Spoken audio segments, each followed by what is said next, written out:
All right, we're recording. Great. Thanks, Diana. Welcome everybody to the September 2021 meeting of Manhattan Community Board 1's Land Use, Zoning, and Economic Development Committee.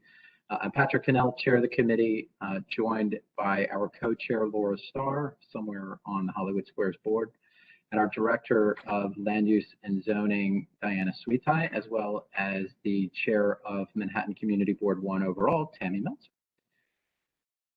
We have two items on our agenda, but I expect them to be a fair amount of discussion on both of those items.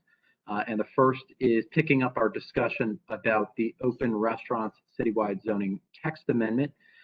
We had a presentation from the folks at DOT and the city in July. With our August time off, we had until this month to complete our discussion and resolution, which we do need to vote on this month and present to the full board at the end of the month in order to be timely for this citywide zoning text amendment. Diana, if you would be so kind as to sort of help us reorient where we left off, some of the questions that were out there, questions that we asked of the DOT team, including questions I know Tammy wanted to see by the end of the summer, and see where we are on that. Yeah, thanks, Patrick. We did have our public hearing and begin discussion and did the presentation with the agencies in July. They responded to our list of questions from the July meeting, which I recirculated to the committee with information prior to this meeting. I know we have Ben Huff from the Department of City Planning on and Jennifer from DOT if people have any additional questions, but we're nearing the deadline. We had some extra time to accommodate for the summer break, but we have to vote on a draft resolution this evening to make it in time for the full board before the deadline. And I also want to point out, so in July, we held our public hearing as we're required to do under the city charter. And so our discussion tonight will be on this item will be among the committee members with input as needed from the city team. And so that's in an effort to come up with our resolution that we'll vote on and move on to the next item. So perhaps we can ask folks to use on the committee to use your raised hand feature. If you'd like to start the discussion, I see, yeah. It would be good to kind of get some questions from folks to see where we might be leaning. All right, Alice, you're first. Imagine. Hi, Patrick.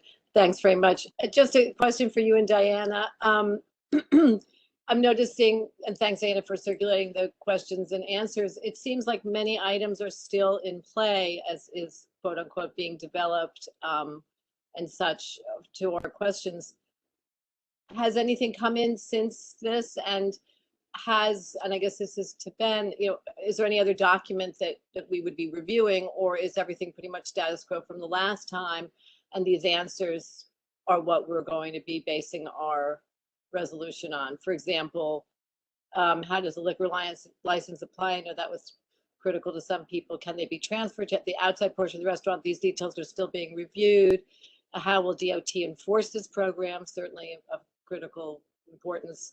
And the answer is DOT is hiring additional inspectors. I guess is anything fleshed out beyond that? Or here's one about the fee structure, but the fee structure has not been determined. Has any of that changed? Is there any more update? Thanks, Alice, for those questions. I would say not a whole lot of more documents have been developed, but they are closer to becoming public.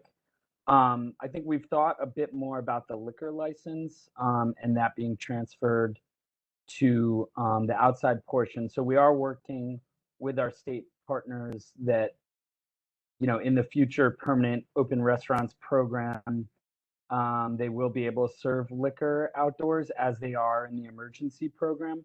I think that's an opportunity, though, when the liquor licenses are coming before the community boards for review, that community boards will be able to ask a lot of questions about how restaurants will be using their outdoor space and their operating hours, and can sort of use that as a check on, you know, understanding more about operating hours, and especially voice concerns about areas they have concerns for. As far as the other items that you brought up, you know, we're still working on building out the permanent program. I know DOT's in the process of working on hiring additional inspectors so that they can, you know, fully take over. They will also have a position that's like director of open restaurants, who will sort of be in charge of managing a new team at DOT. I don't want to say too much more. I think Jennifer could expand a bit on that.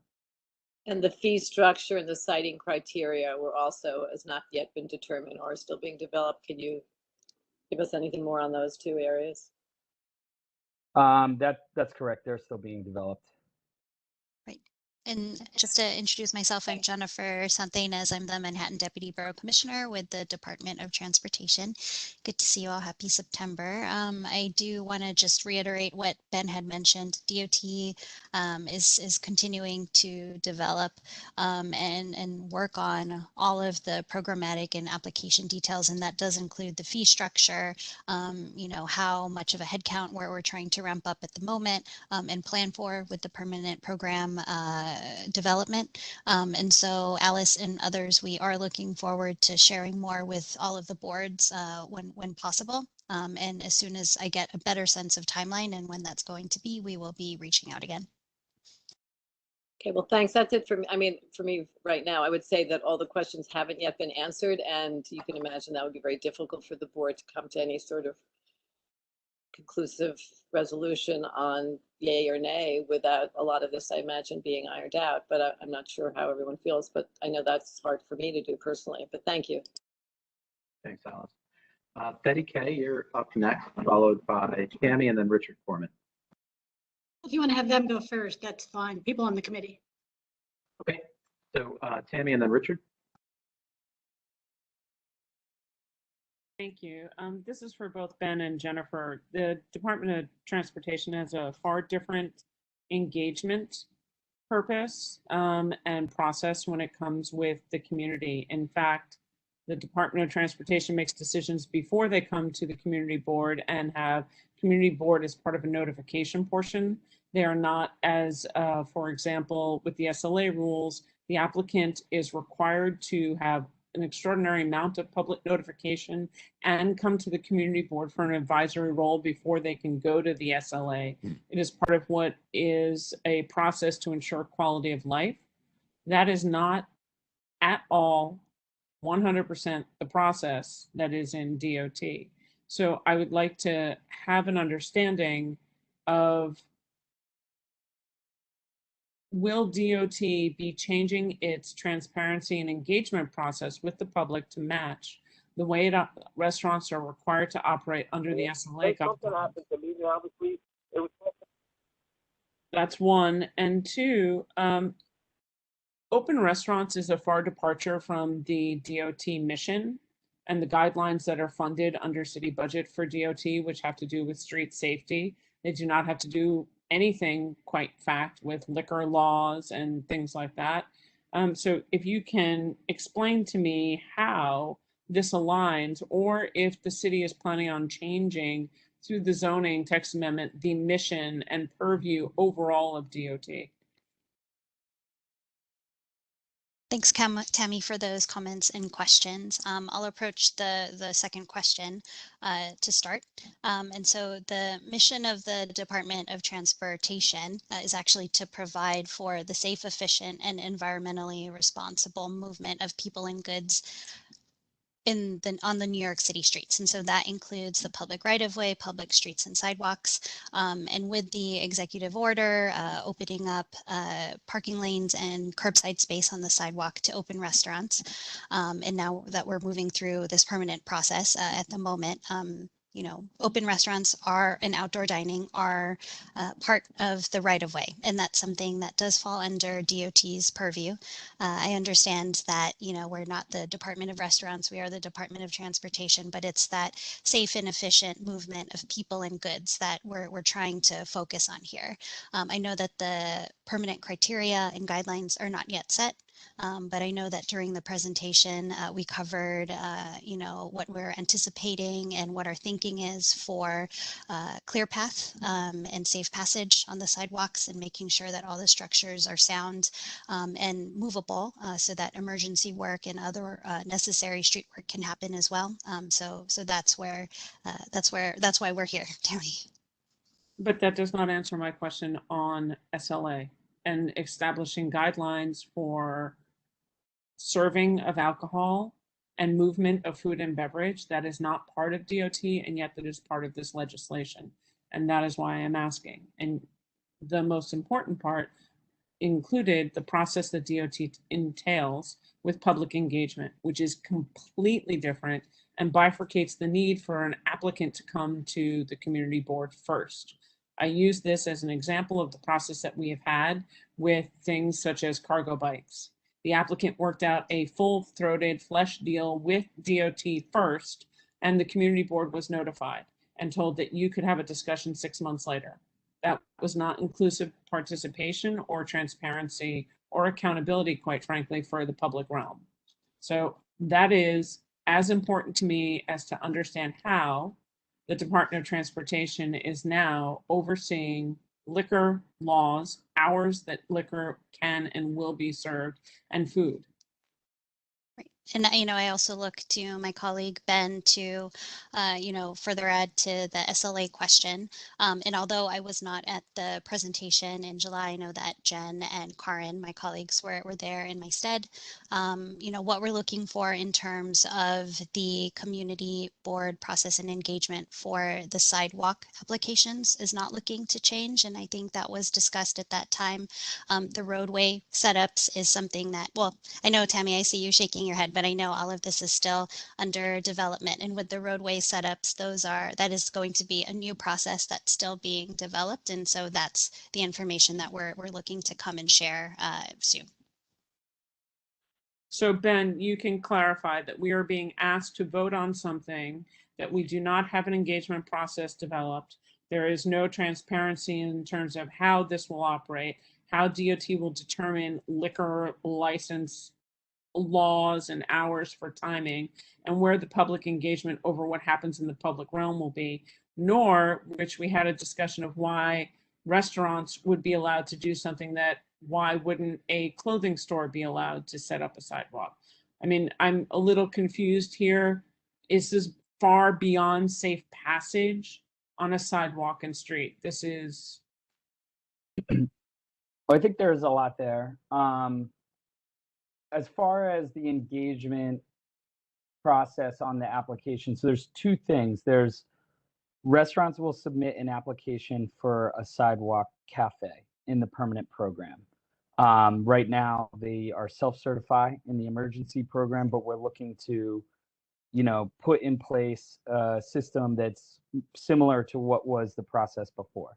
Previously, they applied to the Department of Consumer Affairs, now the Department of Consumer and Workforce Protection, which is a licensing agency, and they would then notify the public after it was determined the application was complete for a public review on the cafe. So that process is charter mandated.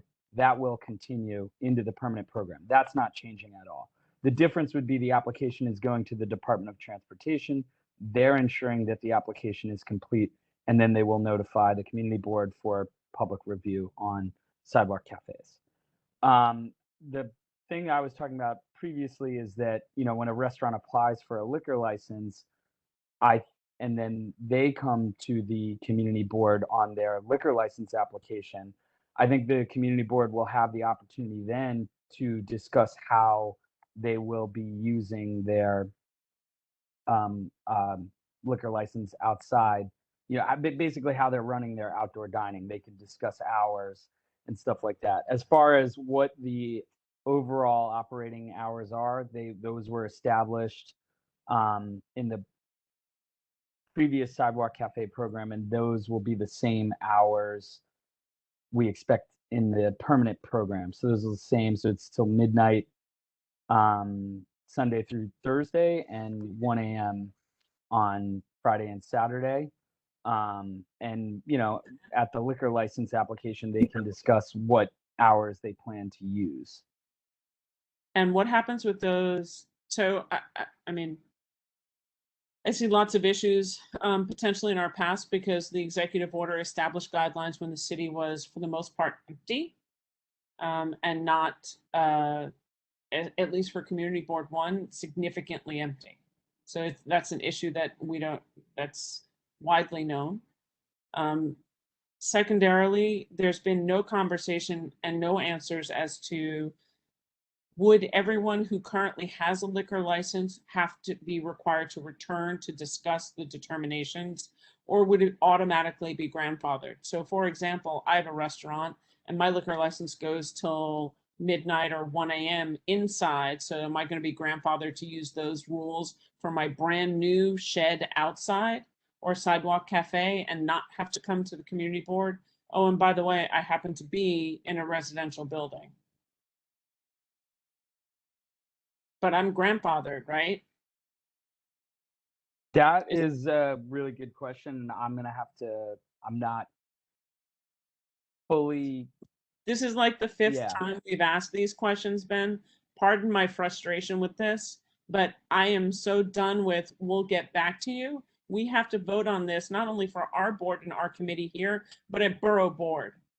So I'm really confused as to how you're asking the public to say, yes, we're 100% supportive of everything with zero. I mean, there are no wheels on this car, and yet we're being asked to support it no matter what. We don't know if it's got gas, electric. I mean, DOT terms, right? You're asking us to support a program with nothing, with information. Well, to be fair, we're here for the text amendment right now.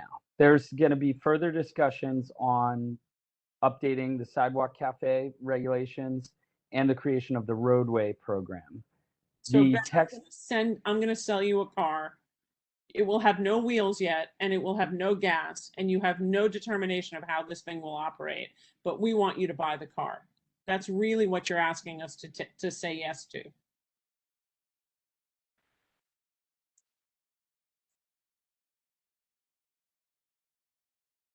I will add here that, I see, the frustration. We've had a number of these comments and questions come in, not only with this board, but with others citywide. And coming from the DOT perspective, we're coming to the boards as early as we can to share our thinking on, how we're approaching the development of a permanent program. And we are working off of this timeline with DCP and the city to, transfer over this permanent program to DOT. So there's a lot of cogs that are moving at the moment. And, I know we don't have 100% or nearly enough of the questions that you'd like answered at the moment, but we're here and we're just trying to help sort through these outstanding concerns with you. So this And that specific question on liquor licenses being grandfathered, I don't see a scenario in which that really is the case. I'm not, that's like a very specific example, and that would be an interesting scenario, but I don't see that being the case in the permanent program, that they would grandfather them all. So why are we on a timeline that requires this vote now without the information being available to have? This is not community-based planning.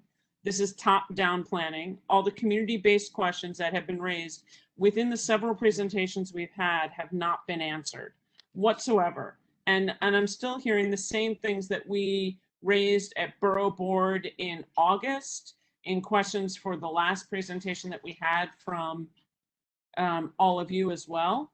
So my question comes back again, this is top-down planning, not community-based planning, which then the community will have the burden to attempt to back end fix later in the next administration.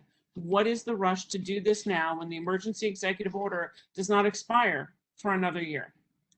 So I would just like to clarify, the vote is not on a permanent program that doesn't have all the details fleshed out.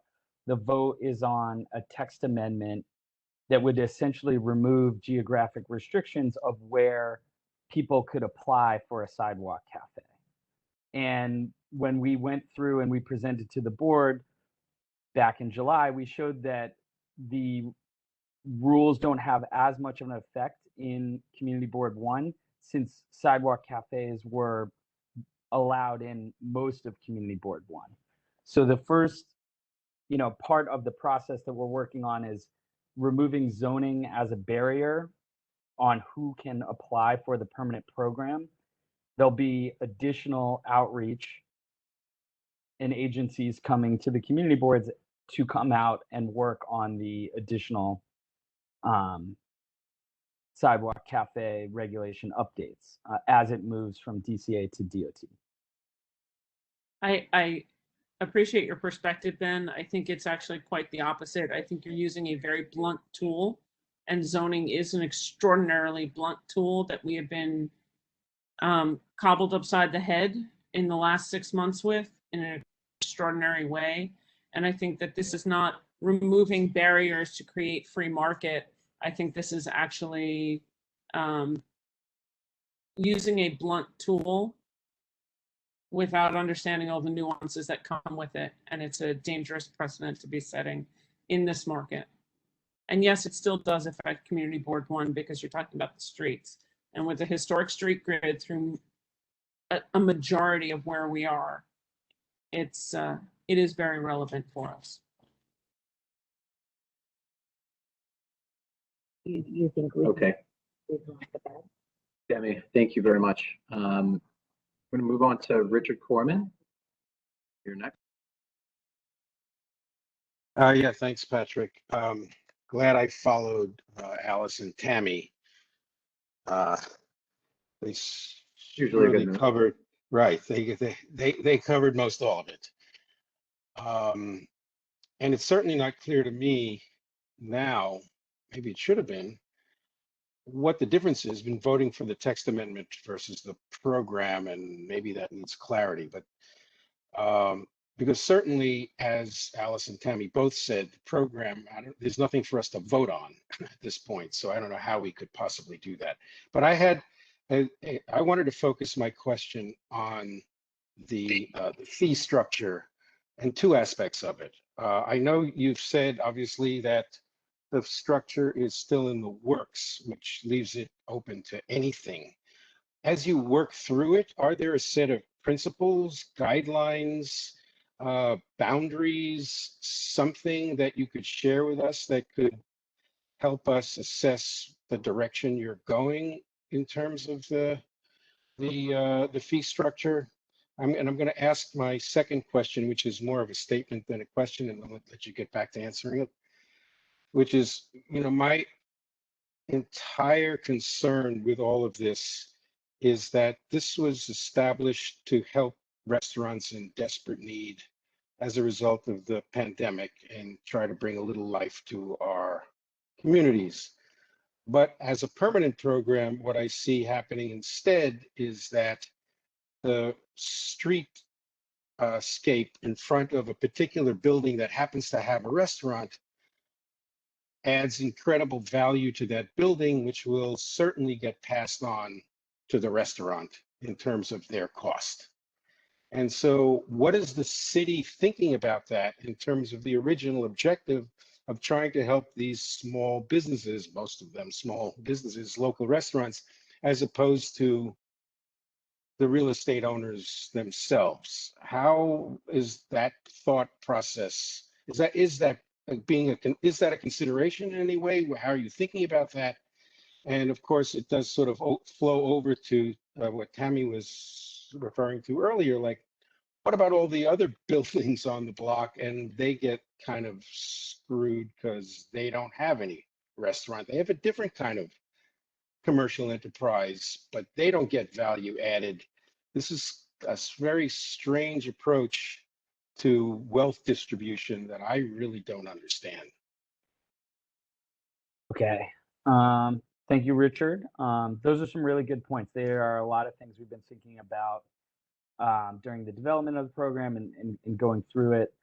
I'd say for guiding principles on the fee structure, we have how the Department of Consumer Affairs used to run the pre-COVID sidewalk cafe program. So there were two zones.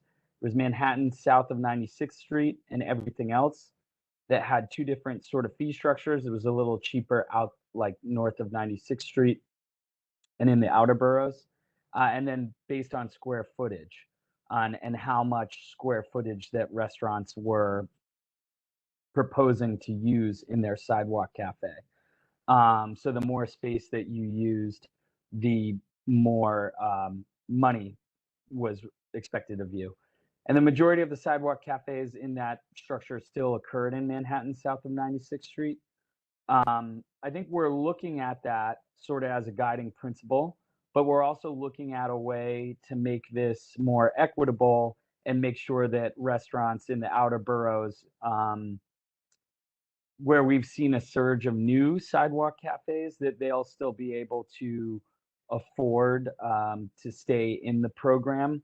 So we're looking a lot about, we're thinking a lot about a fee structure that's a little more flexible, geographically based, but would still sort of be based on overall amount of space that's taking over.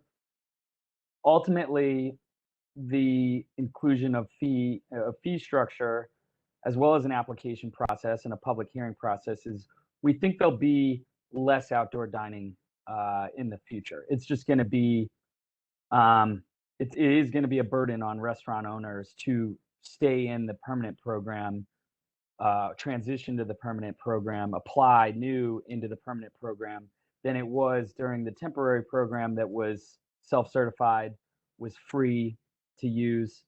So we certainly think there'll be a scale down of restaurants that have done that. As far as some of the other points that you made, thinking through wealth distribution, we've spoken both to restaurant owners and as well as brokers a bit, just sort of about how they've been thinking of outdoor dining during the emergency program. And I think they were quick to point out that outdoor dining isn't guaranteed seats and tables like indoor dining is. There's weather plays an effect, not just cold weather, but also super hot weather, rainfall events, different things like that. And so, you know, the fact that we're considering a seasonal program for the roadway cafe program to allow for snow removal and have that be more temporary, don't really see it as much of a wealth distribution as it seems. And brokers themselves have said that they haven't really factored it into lease agreements, since they think that the amount of days that restaurants can really use the space is down. It's certainly is additional space, and we're looking at, charging a fee accordingly, but we're looking to do it in an equitable manner. And then we've done a little research on sort of restaurant spending in the past year and a half, and overall restaurant spending is still way down where it was pre-COVID levels. And a lot of it has really just shifted outside, and there's less dining occurring indoors.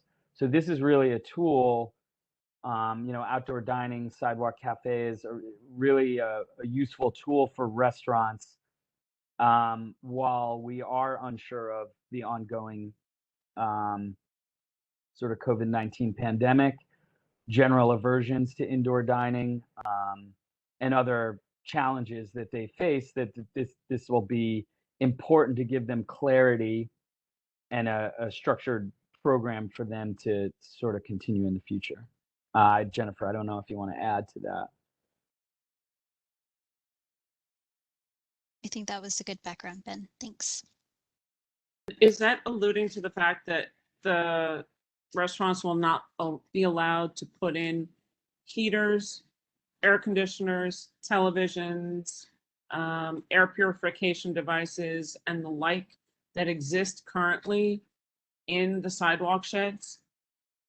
Is there, I mean, Roadway sheds or sidewalk sheds? roadway, the current Roadway sheds. restaurant roadway sheds, I have many photos that I'm happy to share with you of air conditioners, heaters, solid roofs and walls to basically weatherproof. So saying that they're seasonal and that people don't want to dine outside, you can go to Chinatown, they have walls and doors and AC units. Some have windows and curtains. So what you're saying doesn't actually account for the on the street realities for what we see.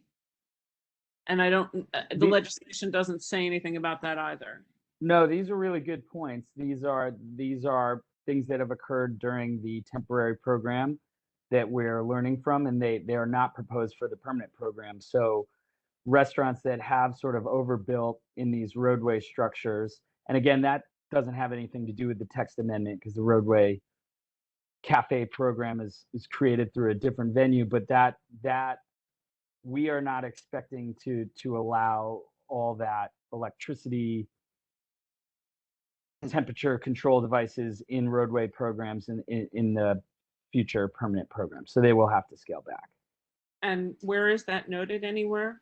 Is it noted in the legislation in any way, shape? The legislation hasn't been released to the public yet, but it is in our presentations. Which presentation?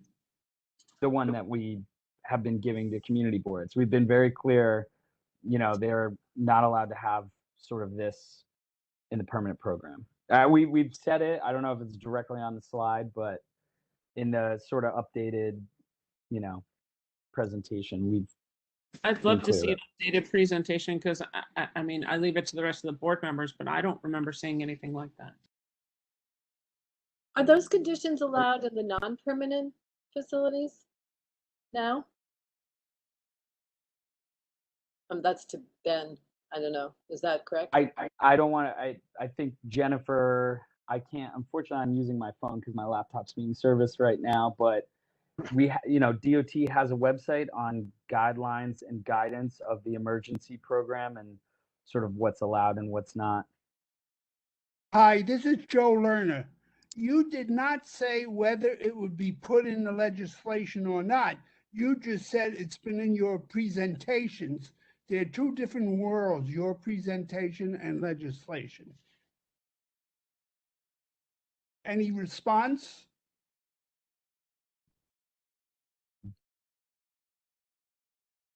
I don't have the legislation in front of me, but what we're working on to propose in the legislation is that those will not be allowed in roadway structures. They're not allowed to be enclosed. Will we see that before it goes to any vote or ratification? No, the roadway cafe program is under development. The text amendment is separate from that. I know a lot of people want everything at the same time, but sort of the way it's coming out, it's the text amendment's coming. Sidewalk cafe regulation updates, that's going to be a CAPA process, and DOT will have to come with community input, and there'll be hearings on that, and that's where a lot of those details will be fleshed out. I thank you, but you didn't respond. Will we be able to see the proposed legislation that includes no electricity, et cetera, before it goes anywhere for permanency, for a vote or for executive order or for whatever? Not we as a community board be able to for the zoning text amendment. So we're not going to see it until it's done. Correct. Well, what do you have us here for? For the proposed text amendment to the zoning resolution that would remove sidewalk cafes regulations from the zoning resolution. But there are a lot of other things that we're not going to have a say on. Let's leave it at that. Thank you. Thanks for squeaking in there, Joe. Let's go on to Laura. I just wanted to make one more point to thanks, Richard. comments that Ben was making. So first of all, I'm glad to hear that you're actually thinking about those things and you've been doing some work on them, particularly the wealth issue, the wealth distribution issue. I would just respectfully say that, as you pointed out, this is still pandemic life. And we're talking about a permanent program, which hopefully will be something very, very relate to a world very different from a pandemic world. So I don't think that the answers that you're getting today are going to be particularly appropriate or relevant to the world I hope we get to in the future. That's a good point.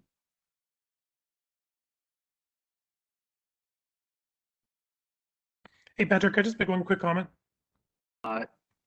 Laura's had her hand up, but Oh, yeah, sorry. Laura, can- if you don't mind, if Colin That's just quickly. fine. It's fine.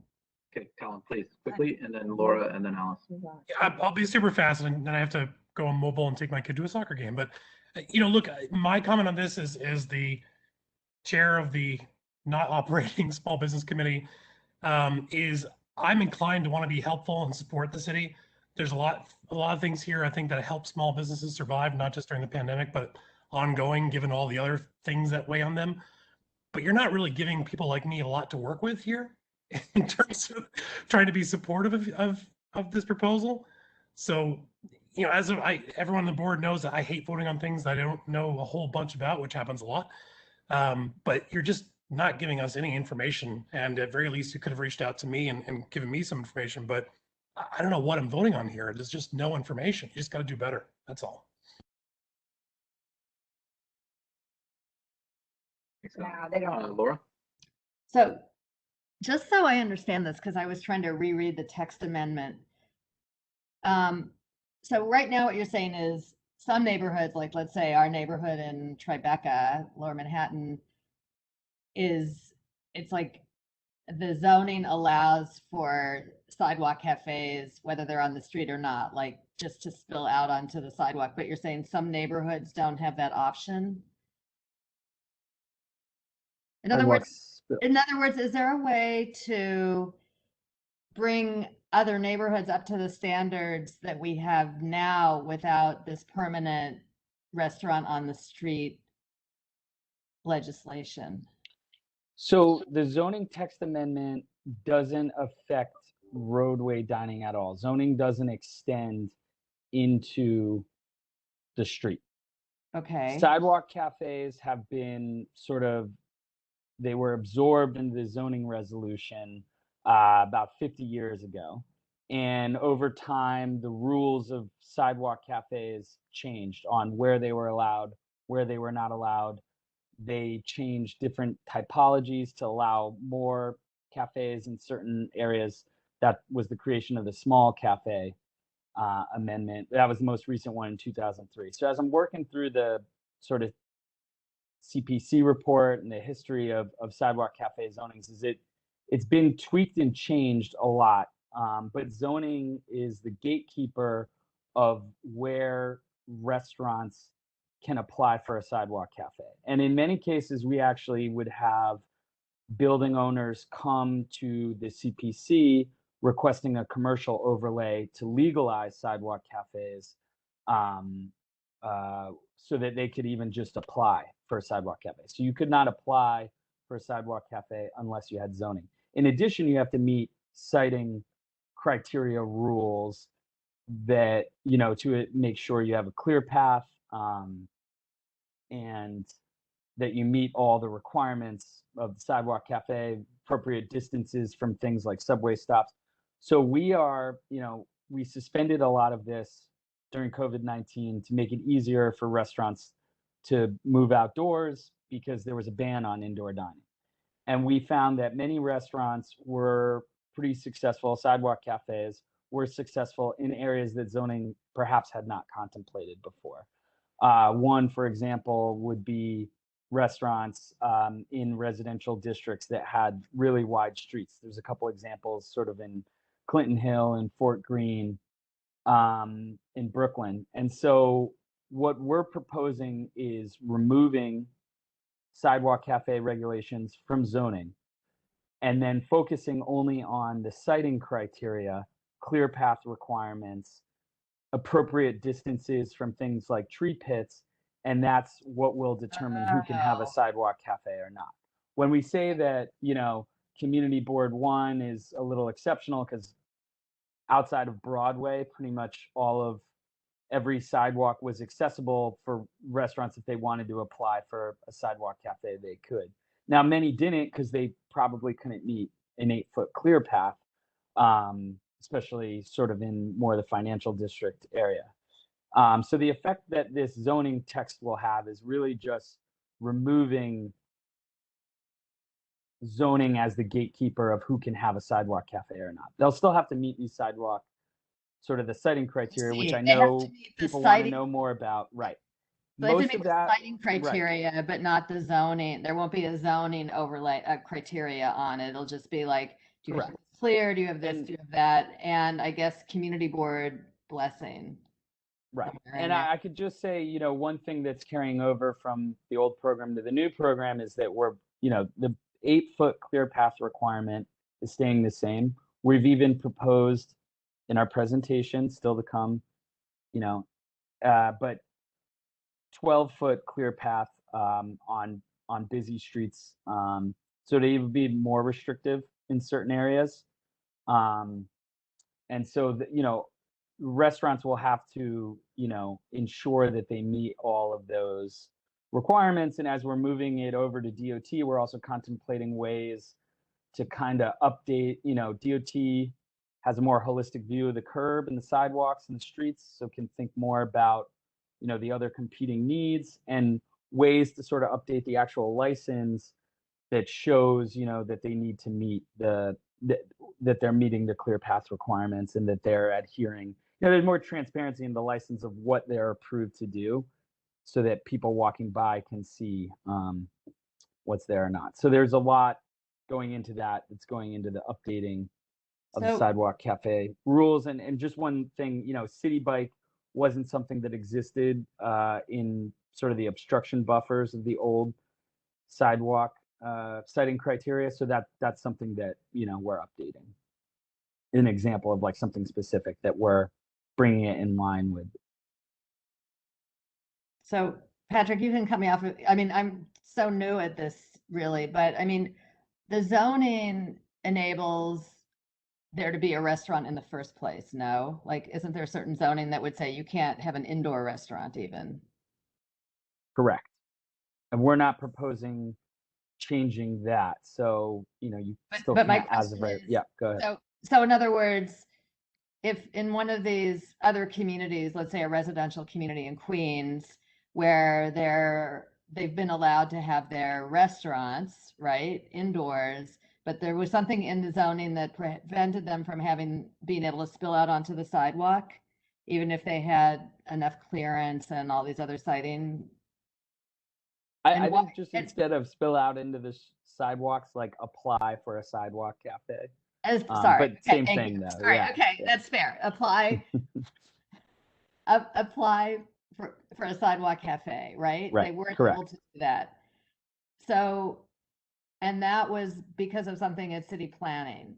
And so why not, like, what was that? Like, why would one neighborhood be able to apply for a sidewalk cafe, but because it's not so because we're more of a commercial neighborhood, but these areas were too residential? And if that's the case, well, yeah, can you answer that? So sidewalk cafes were part of the New York City streetscape for a long time. I think with the advent of ULURP, they moved sidewalk cafes into zoning, required all restaurants to actually go through a full ULURP to get a sidewalk cafe license. I see. Changes came where they created specific areas where you had to be, where you could apply for a sidewalk cafe, and then you didn't have to go through ULURP. And at various points, there were multi-agency review. At one point, city planning, Department of Consumer Affairs, and the Department of Transportation had to review every sidewalk cafe. There was just sort of, it became really difficult both for the city to administer it and also for restaurants to go through that process. So it was simplified and streamlined and only the Department of Consumer Affairs would review the application and provide the license. We are now proposing moving that to the Department of Transportation. We think that makes sense since they have more of a, they also are aware of the other competing interests that are on the sidewalks and the curbs. And there are a lot of areas of the city that were left out of having the ability to have sidewalk cafes because of zoning tweaks. Anytime a special district was created, unless it was explicitly written in a way that it was allowed to have sidewalk cafes, it was not allowed to have sidewalk cafes. Okay, so here are my thoughts. Can I yeah. just say my thoughts now? This is really helpful, and I wish I had, like, is there a place I can really read about? I feel like I should have done much more homework for this conversation, but what I do think is, since one of the roles of the community board is to try to, you know, create a certain level playing field in the city for residents versus business owners and government, is, you know, it does seem like there should be a leveling of what's allowed in a neighborhood like Lower Manhattan with a neighborhood, another neighborhood. It seems like there should somehow be a level playing field. So, and I understand that that was your intent. It also seems that there should be a mechanism where maybe there needs to be a focus group or something with like a restaurant owner and the people who live on the street to really talk about the best way to do this that's fair, so that it doesn't impose on quality of life, so that, you know, the noise and all of that, and, you know, maybe it's best at DOT, maybe it's not, I don't know, but I know that, you know, in my role on the community board, that is one of the key things, is protecting the quality of life for the residents here versus a single business owner. So that's one thing. The other thing is, and I said this the last time, if DOT is in fact, you know, opening up a little bit on what can happen on the sidewalk and now on the street, then I think that really there needs to be more holistic planning about the highest and best use of that public outdoor space. Because if we learned anything during COVID, it's that we need to get outside to breathe, to renew ourselves, to have our social life.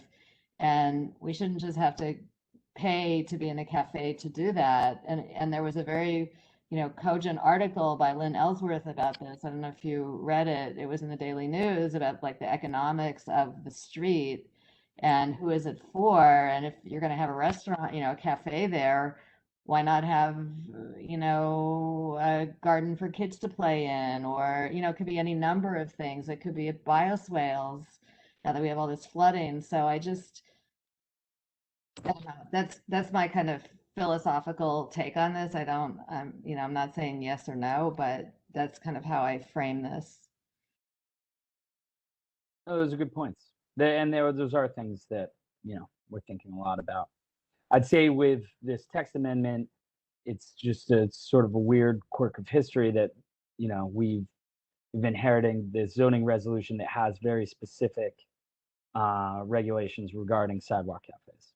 Right, but I think, and who can have them and who can't. But I think between all the flooding, the resiliency, the climate change, and now the COVID and the equity issues, I really think it would be better to not just evolve this, but like to hit the pause button and have some real focus groups with, you know, community, with business owners, with planners, and really think about this, you know, in a fresh way, because it's really been revolutionary what's happened in the past few years between the health issues and the climate change issues. I'm glad you brought it up. Okay. That's it for me. I'm going to lower my hand and shut up. Thanks, Laura. And you know, that's an important point, and I'll get to Betty and those who have their hands up. Just to throw my 2 cents in for a second, that, you know, how we think about the streets as a public realm and what we do with it. I mean, that's something I and wearing my Financial District Neighborhood Association hat have been screaming about for years and years and years, but no one seems to me, particularly within city agencies, have really paid a lot of attention to that. But here's a proposal to actually do something with that space. So when we say let's take a pause, and I'm not criticizing for that, I think that's a good point, but people have been trying to figure out what to do with that space, to make it a play garden for kids, to make it more pedestrian friendly. And it's been met with pushback, both from businesses, residents, people on this community board, city agencies. There's been total inertia from trying to do something like that. So I just don't believe for 1 second that if we turn down an open restaurants proposal on the basis that we're going to go back to the drawing board and figure out what we're going to suddenly do with that that space, other than for car parking, I just don't believe it's going to happen. I think it's really unlikely because people have shown themselves they just don't want to do that for whatever reason. Maybe things have changed since COVID, perhaps, but I've had that experience for almost 5 years now, and the resistance is unbelievable. But that's my little soapbox and 2 cents for a moment. So Betty, you're next, and then I see Alice, your hand is still up if you had a second round of comments, as well as Tammy.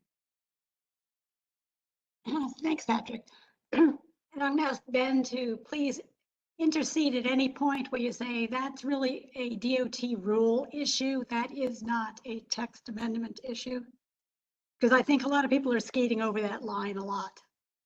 And having dealt with the open restaurant program since when it was first being imagined, since I'm on chair of the transportation committee, I realize a lot of this stuff has to be handled through that method, not in this particular forum.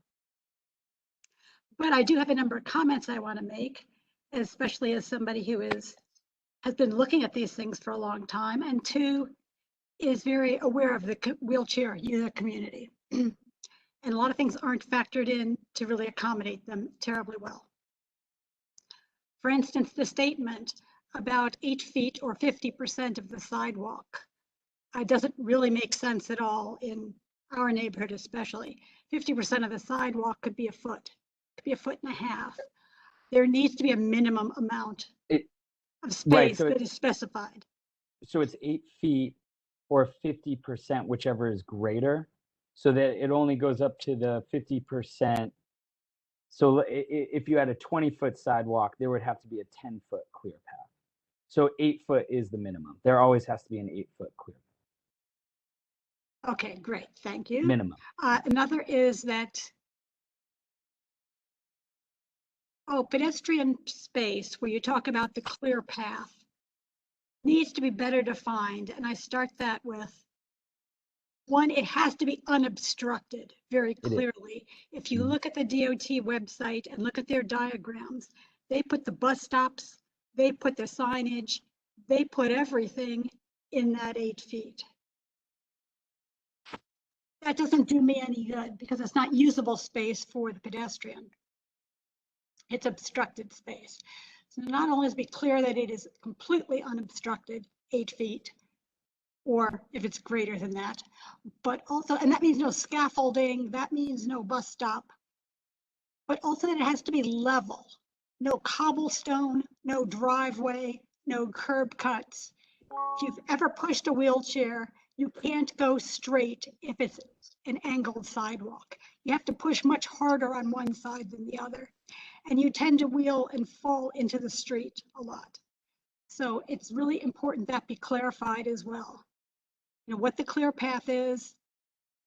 So what is not included, like nothing should be included, but also that it has to be level as well. Also, Jennifer, extensions. Yes, sorry. I wasn't sure if Jennifer wanted to speak on the clear path at all on that. I'm happy to. I think Betty was still running through her list, but if we're taking a pause here, Betty, first, thank you for your preliminary comments. For the clear path rule and what our thinking is for the permanent program, I know Ben clarified it's 8 feet, or what, you know, for most of the city, this is what we're thinking, the 8 feet or 50% of the sidewalk, whichever is greater. And that 8 feet or 50% of the sidewalk is inclusive of other furniture elements. You know, like it will be hard to navigate around existing elements. Ben, please feel free to further clarify. But Betty, your point is taken. I'm writing down notes here because this is something that we've considered, but also need to be able to try to make as best a rule as possible for that'll meet sidewalks citywide.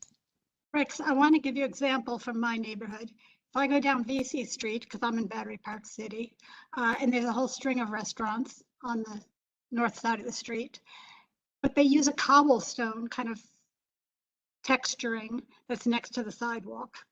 The space that's left of the sidewalk that the restaurants aren't using is 4 feet because it's two-foot blocks. After that, if you count the space between there and the curb, it's fairly significant, but it's all cobblestone. I can't go on it. I've never seen a pedestrian choose to walk on it either. They would technically meet it unless you said it was level space. Because there is space there, it's just not usable space. Even the pedestrians don't want to use it. So, I mean, that really has to be made clear because there are lots of places that, I'm lucky in that I'm on a scooter and they're narrower. But if you're a wheelchair, they're wider than me, but they're also pushing on the sides. So their elbows are out there to the sides. And there have been many instances that to go down the street, we have to go single file and take turns. So one direction will single file through, and then the other direction of pedestrians can single file through past the restaurant's outdoor dining. And that's sort of ridiculous to take place. So that has to be clarified. And as I said, pushing on an uneven, unlevel surface has to be specified because that's, again, another huge problem for those of us in wheeled devices. I also want to bring up that sidewalk width should exclude the width of sidewalk extensions, especially for us. They were done to reduce the crush of pedestrians in the first place. So obviously space was needed. So to then consume that to put restaurant space on seems kind of counterproductive. But the bigger problem for me as a scooter user is that I can't get on and off the curb unless you're going to put in a whole series of curb cuts. I have to go back to the corner to go out into the street, to get past the obstruction, traveling with traffic, to go to the next corner, to be able to get back onto the sidewalk again. And if I'm going to a business that just happens to be past the restaurant space where it's impassable, then I have to backtrack to be able to go into there. It's absolutely ludicrous, which is why it being flat, level, and wide enough is really important. Because it is a much bigger issue than able-bodied people are aware of in the slightest. But it's a very real problem. So if you include sidewalk width, any kind of extension, that needs to be discussed because now you've got a curb sitting in the middle of that space that's being measured, and that makes it very difficult, especially for some populations. The restaurant space should be used to include all restaurant-related activities. I noticed in the text it said something about assume service aisle is within the cafe designated area, is what's in quotes. But in reality, when I go down the blocks near me or the other ones around, there's a line of patrons that's put out into the pedestrian place. The wait staff is certainly using it and reaching it across. They have, and I know it is illegal by today's rules anyway, but they have these enclosed sheds with doors on them. When the doors open, it takes up the whole rest of the sidewalk. There is no pedestrian space when the server comes to serve because they're holding this big tray with the door open and all the pedestrians are standing there waiting for them to finish serving their customers before we have any sidewalk we can move on. Usually they give up and walk out into the street and walk in VC Street instead. I can't do that because of the curb. So I sit there waiting. Also, some people can eat there. It's really more open structures would solve the problem. And I know the current regulations are they have to be at least 50% open. Very few vendors, very few restaurants are holding to those rules. They've gone to completely enclosed with roofs and 100% of the sidewalls. So maybe that would be alleviated with the new rules coming in, made firmer, but that is a real problem. Otherwise, all restaurant activities have to be within the space that they have asked for and have been granted. The total outdoor space, the sidewalk and the roadway, should be linked to the indoor dining that's available in a particular establishment. Not the total, including the kitchen, but the dining area itself. Why I was looking at a place over on, I guess it's on Water Street, and they have a bar with maybe 4 or 6 stools along one window. Outside, they have 6 large round tables. Again, we had to walk single file past the tables because there was no space for pedestrians. These really large tables, and they weren't being used, so the chairs were flush against the table. Someone was sitting there and they pulled the chairs back, which would make sense. We would have had even less space for pedestrians to get by. So again, keeping all of their activities within their space, tying their space to what they have indoors. While I realize outdoors isn't completely reliable, it doesn't mean they won't abuse it when the weather is nice. And this completely was ridiculous for the pedestrians because there just was no space. And they quadrupled, it was more than quadrupled, their seating with the use of outdoor space. And I don't want to become a district of indoor kitchens and outdoor tables, because that's kind of counterproductive as well.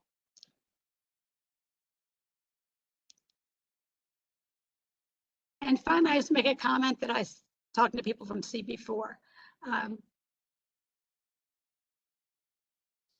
They have something about having to close windows and doors if there is inside music, because too many people, too many restaurant businesses use that mechanism to get around the no outside music or noise. They simply have it indoors, and then they have big doors or big windows they can open so they can make it a contiguous space and blast the music across it. If that is in the current zoning, that those doors and windows have to be closed so the music can't go out, that really needs to be retained, not eliminated, which the new text appears to do.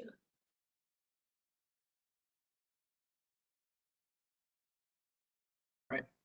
Betty, thank you so much. Those are all good and important points. And I think something we'll be considering, and as we work toward a resolution, depending on how the vote goes, we might need your help and input on those points, because I think it's important and should be incorporated. Yeah, I will email my list to you that I was reading. Okay, great. Thank you so much. So Gerald Forsberg, you have your hand up and you haven't spoken yet. Then I would recognize Tammy, Richard, and Alice for second round, unless you have already asked what you wanted to ask. And then I would ask that you take your hands down if so. So Gerald, you're next. Yeah, Ben and Jennifer, I don't want to reiterate everything that my colleagues have said. I think they've been very clear on how I feel about this entire presentation as well. I understand this is about a text amendment, and similar to what Laura said, it just seems like it would have zoning is pretty wide, wide brush to take care of this, and it would be helpful to have a lot more information at this point. Two of the questions specifically that I have right now, I guess, are, will the existing agencies that have oversight of the restaurants, such as the health agency, are they going to be overseeing the outdoor cafes as well? When, in other words, what they do on the inside, are they going to be having jurisdiction over the outside cafes as well? And then the other thing is, what is the enforcement mechanism being proposed along with this text amendment for, cafes that, structures especially, that aren't conforming, that aren't 50% open, and that do have, understandably, there's been a lot of these structures that have been put up and not really regulated because there weren't regulations.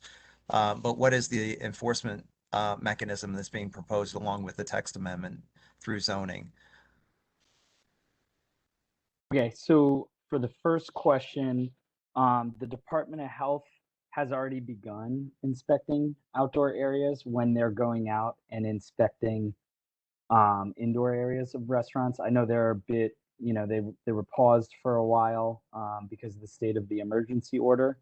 But we expect basically as part of their letter grade, they will be inspecting the outdoor areas as well for cleanliness and all those different issues, sanitation. For the enforcement mechanism, what we're proposing, like,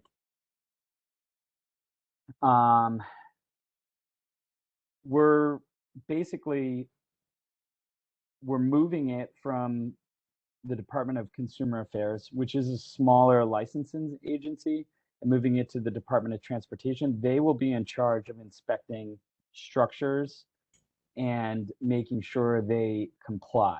I think the way we're thinking is the permanent program is very different than the emergency program. The emergency program was very reactionary, it was self-certified, people had set up a lot of space. There's a long time before the launch of the permanent program that we're giving businesses time to sort of transition to the permanent program. But the idea is that they will have to sort of meet, they're going to have to apply. So they're going to have to show that they meet the guidance that DOT has laid out. And then as they either build a new structure or are approved, DOT will go out and inspect the existing structures to make sure they're meeting all the regulations. Does that answer your question? Sure. Yeah, it answers the question. I just wonder if, are we talking about, what's going to happen if your cafe, isn't, your structure isn't conforming? Is it going to be towed to the impound lot? I just don't know what the enforcement's going to be here. I see what you're saying. I would, right now it's being contemplating fines that would, definitely make a restaurant think about, not complying with it. It would be fined at a level that it wouldn't make financial sense for them to have the outdoor structures. And, DOT is staffing up their inspectors. Right now, for example, like if I know we've had this question before about potentially abandoned structures. Restaurants have 30 days to build out the structure and use it. And if it's not abandoned, then after sufficient notice, the city will have the ability to take down a roadway structure. For sidewalk cafes, they're not allowed to build platforms.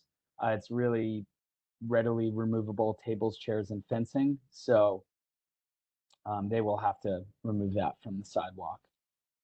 Okay, I think I've brought this up previously too, which is, we've set a number of outdoor, a number of these parking space structures, and they're blocking a lot of the water in the gutter system, and it's creating a mosquito issue.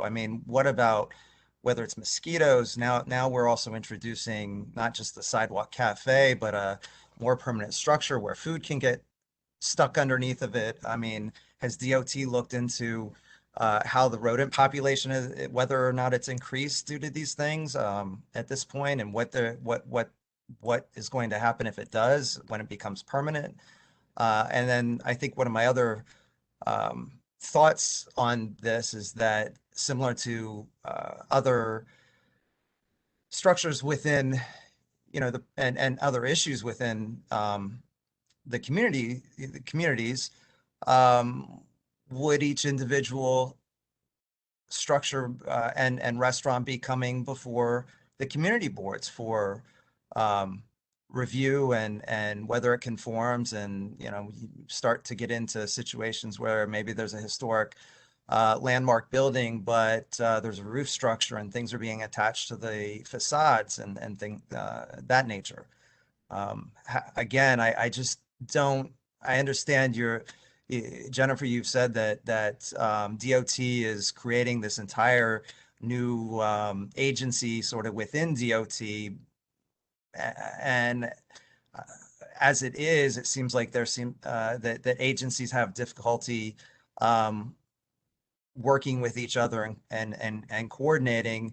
I just don't understand why Department of Buildings isn't being brought in with this, or even having the jurisdiction over outdoor structures. There's been a number of these structures that have been set on fire, or a few earlier on. Thank God I haven't heard of anything recently that vehicles have crashed into them. 18 inches of what is basically half of an inch of plywood with 18 inches of air space in between certainly is not going to stop a vehicle from it's wiping out an entire group of diners. So, well, again, I understand this is about the text amendment, but these are some pretty significant issues that I think the community would feel better about supporting if we knew more about what the overall plan was. I think you had mentioned, that the temporary plan was a little reactionary, and right now it's feeling like the permanent plan is pretty reactionary as well. And Gerald, thank you for sharing those comments. I'll try to address them in an order at least that I'm remembering. I think at first I'd like to just speak to the concerns about sanitation, rodent eradication. For the permanent program, we are working closely with our other agency partners or sister agencies in creating a permanent program that works with cleaning, like street sweeping schedules, emergency and utility work, very quick removals of the structures on the roadway. For the existing program, there is I can share this link, but the Department of Health also offers a guide for restaurants to work on reduction of rat reduction, rodent reduction, and other pests for their outdoor dining structures. We have worked to get complaints from stakeholders about ponding issues on roadway structures. So please, you can send those to myself or Jennifer Leung, who covers this board for the Manhattan Borough Commissioner's Office. And, we add that to our inspection queue. So our current inspector team is not as robust as what we're looking to have for the permanent team. And, we are working with DEP, sanitation, health on addressing these more immediate concerns. So that's something that could be, for example, we could call into 311 and Correct. report ponding issues, and somebody would, an inspector would come out within a timely fashion and be able to do the inspection and ascertain whether there's a ponding issue or not. That's correct. There's a contact DOT page, and you can do a drop down for the open restaurants menu. You can also go to NYC 311 and do a complaint for existing outdoor dining. So we're happy to, and this goes for everyone on the call too. DOT is happy to work to address the existing issues for the emergency program, and so. Please send those to me. I know it's nice to talk a little bit more about it and share those concerns with your colleagues too, but I know that, this is related to the text amendment change, but I know, Ben, I'm also trying to just give a call out for folks to contact my office and instead to address those current concerns. Yeah. Thank you. And can we get your email in the chat, please? Sure. Gerald, I also- definitely think and- we want those logged though through the system because the community board can track complaints as long as they're logged. If they're emailed only to Jennifer, although she's quite capable and fantastic, it is better to log it through the system and then send her a copy of the complaint number because otherwise we have no way to track. And And we've- logging means duck call Thank you, 311. Tim. Yes.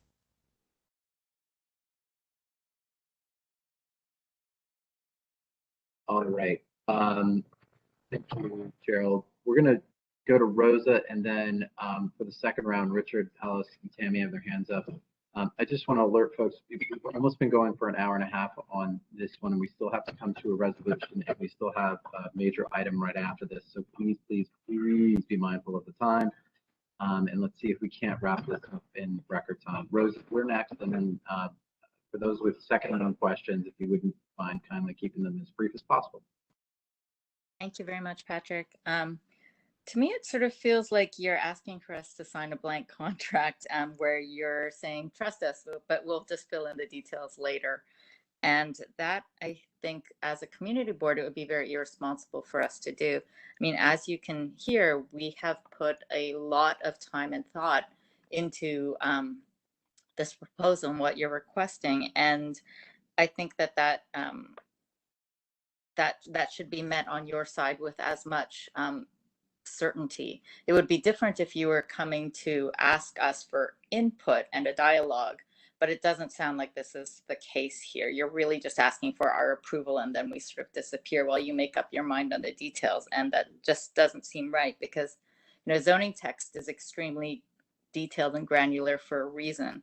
I think we want to work with you on this. Obviously, we've put a lot of thought and effort into it, but we just need more information and more certainty to respond to. And I think that when you have that, we would be happy to respond to each specific point and get back to you on that. So I just feel like this conversation is sort of going in a useless circle, and it's hard to ask us to approve something that that just hasn't. There's no meat in there. I mean, you need to give us more to respond to.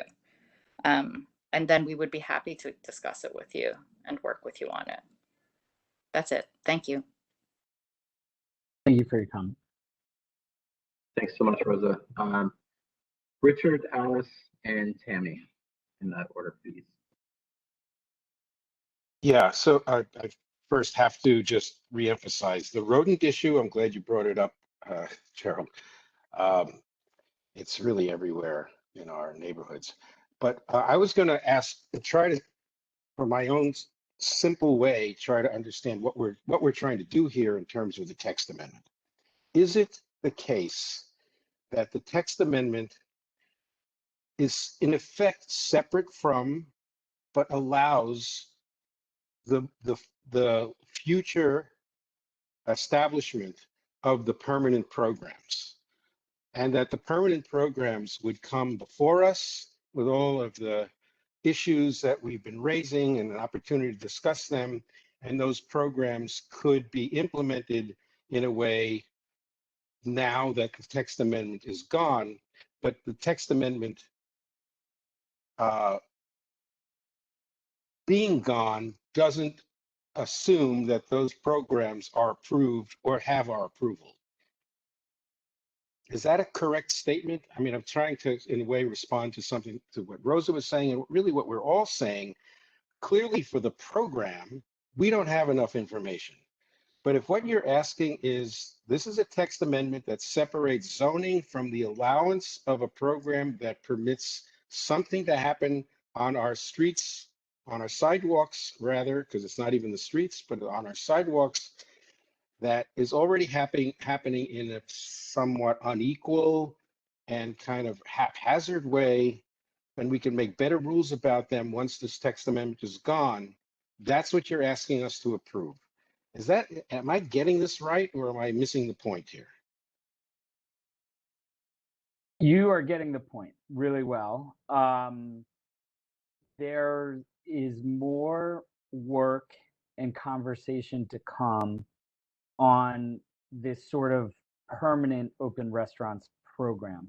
I would say we're not asking people to vote on the permanent open restaurant program right now, because there'll be more discussion and more work in the months ahead on that. The proposed text amendment that's before the board, which is part of the permanent open restaurants program, is, we explained this is how zoning regulates sidewalk cafes.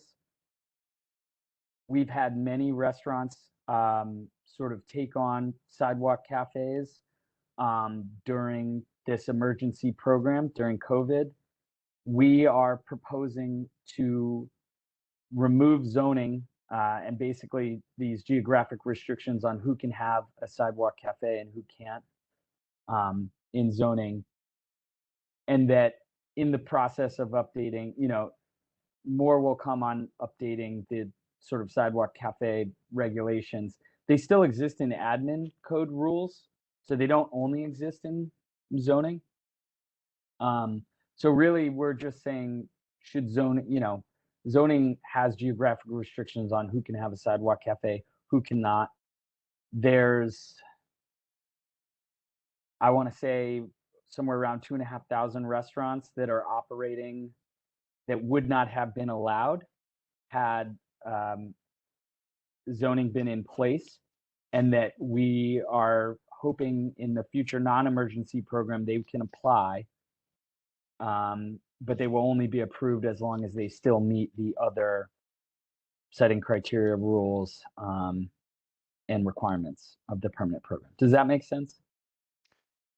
Well, I think it does. It just, so we're not approving, I mean, this council approved some sort of permanent program. We're not approving any of these rules. We're not approving any of the stuff that we're raising questions about. We're just saying that geographic location and the randomness of its zoning in many ways is not the criteria by which we should determine what should be on the sidewalk. We'll also allow, just simply allow someone to apply for a sidewalk cafe. So yes, yeah, like that. Not everyone, everyone will sort of have an ability to apply, but they wouldn't necessarily be approved. But we're taking out zoning as one of the functions of who is in and who is out. Right, but so approval would be based on whatever administrative rules are in place at the time. There are a set of rules in place right now, whether we like them or not. There'll be a new set coming before us as part of the permanent program, which we'll have an opportunity to weigh in on. Right, down the road.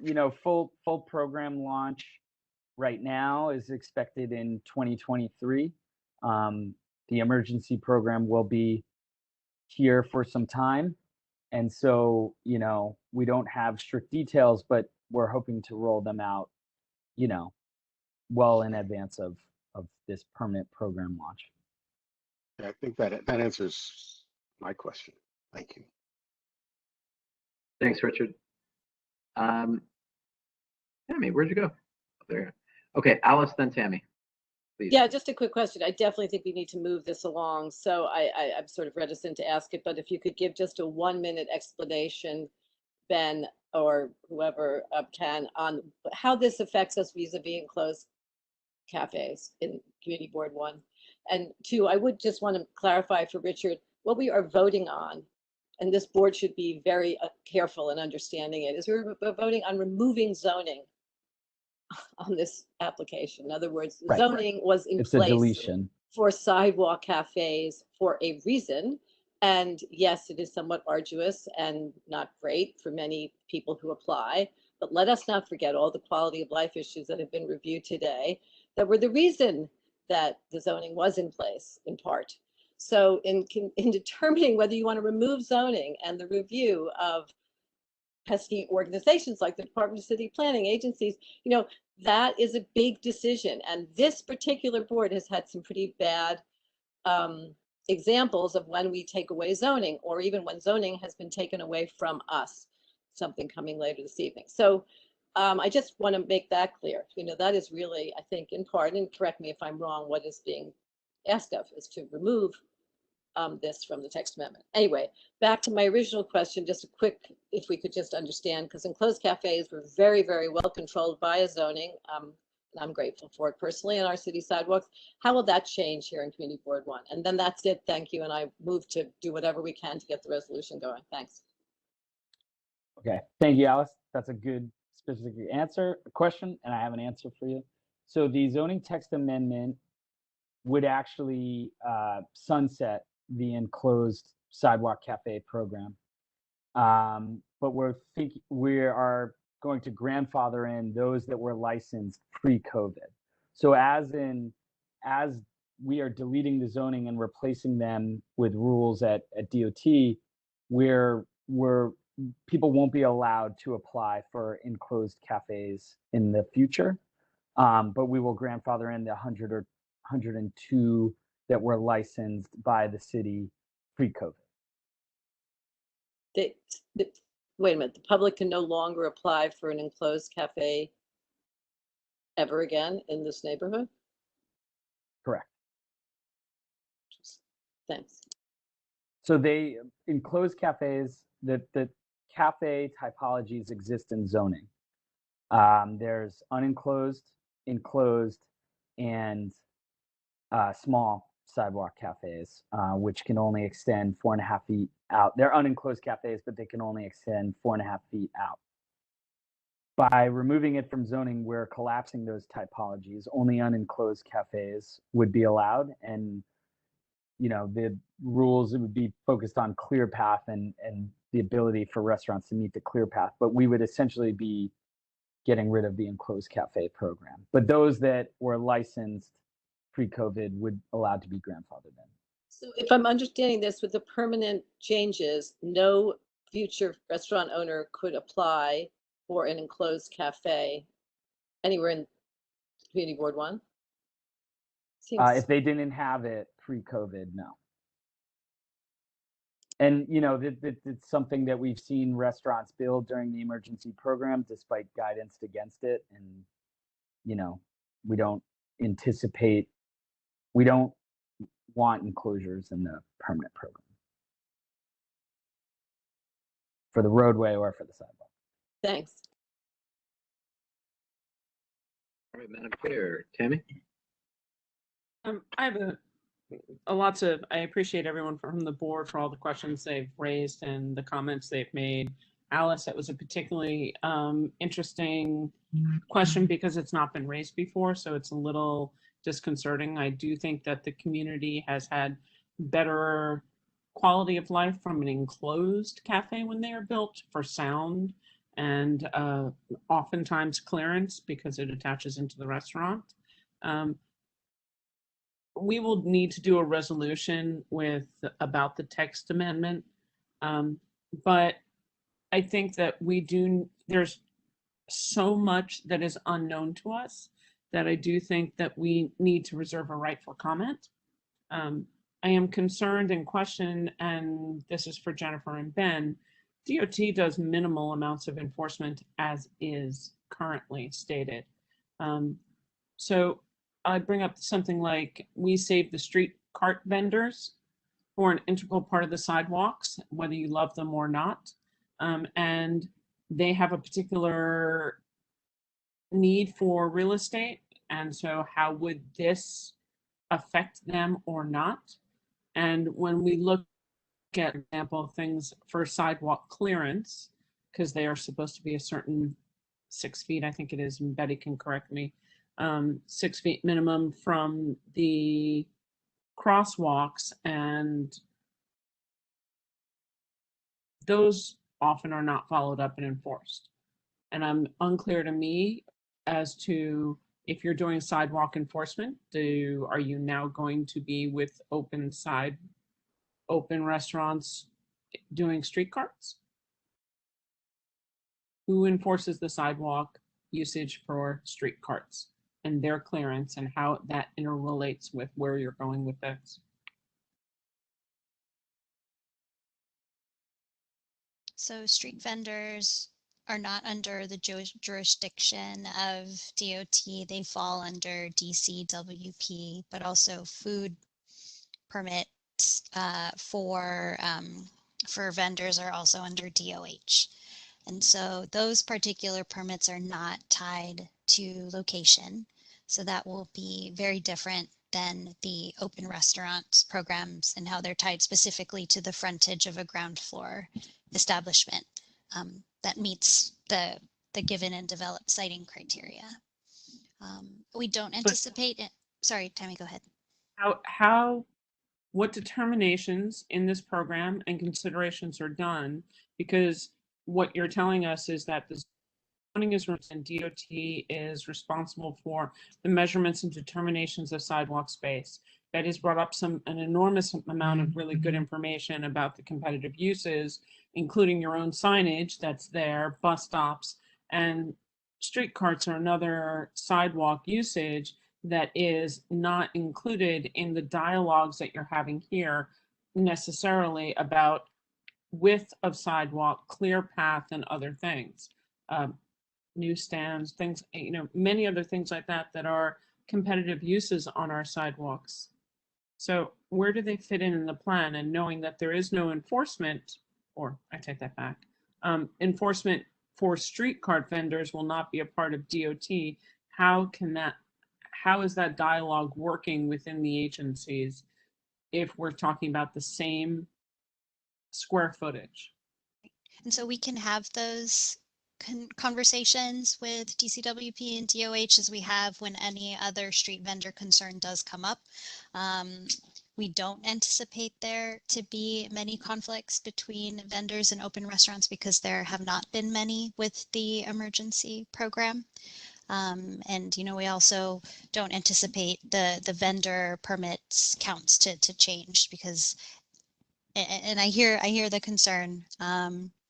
But is there a particular example that you might be able to bring up that we could try to address? Or I mean, I can tell you over by Hanover Square, there are a lot of restaurant issues and street cart vendors over there because when business started coming back, we heard directly from the restaurants, Harry's in particular over there, that they were being killed by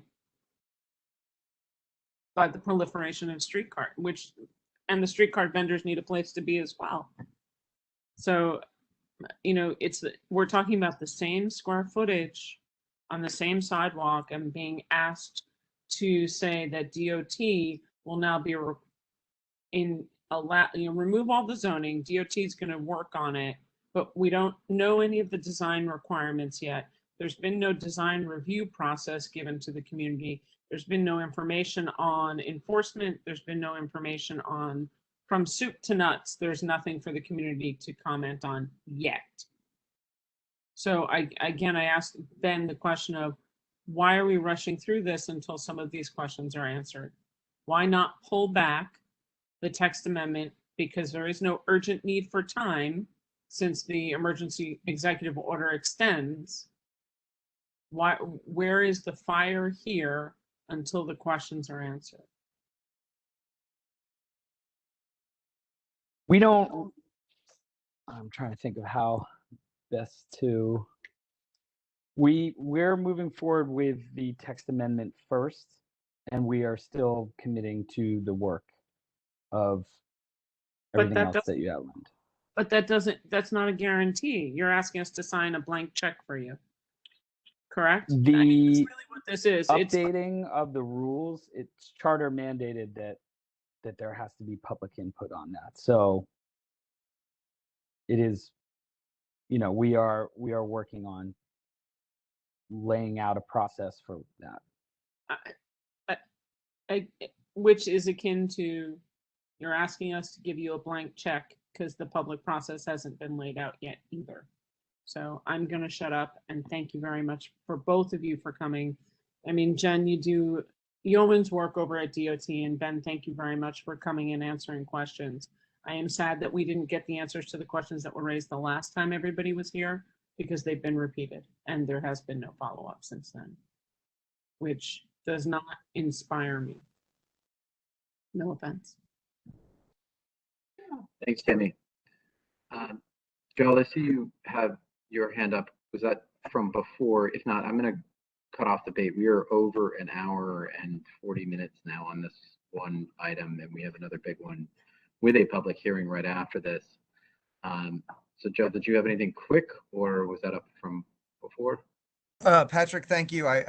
Yes, very quickly. Why are we deleting so much in this text amendment? I mean, I feel like I can support this issue of equity across the boroughs, but why are we deleting so much and not putting anything in to replace it, as well as going back to Alice's comments about typologies?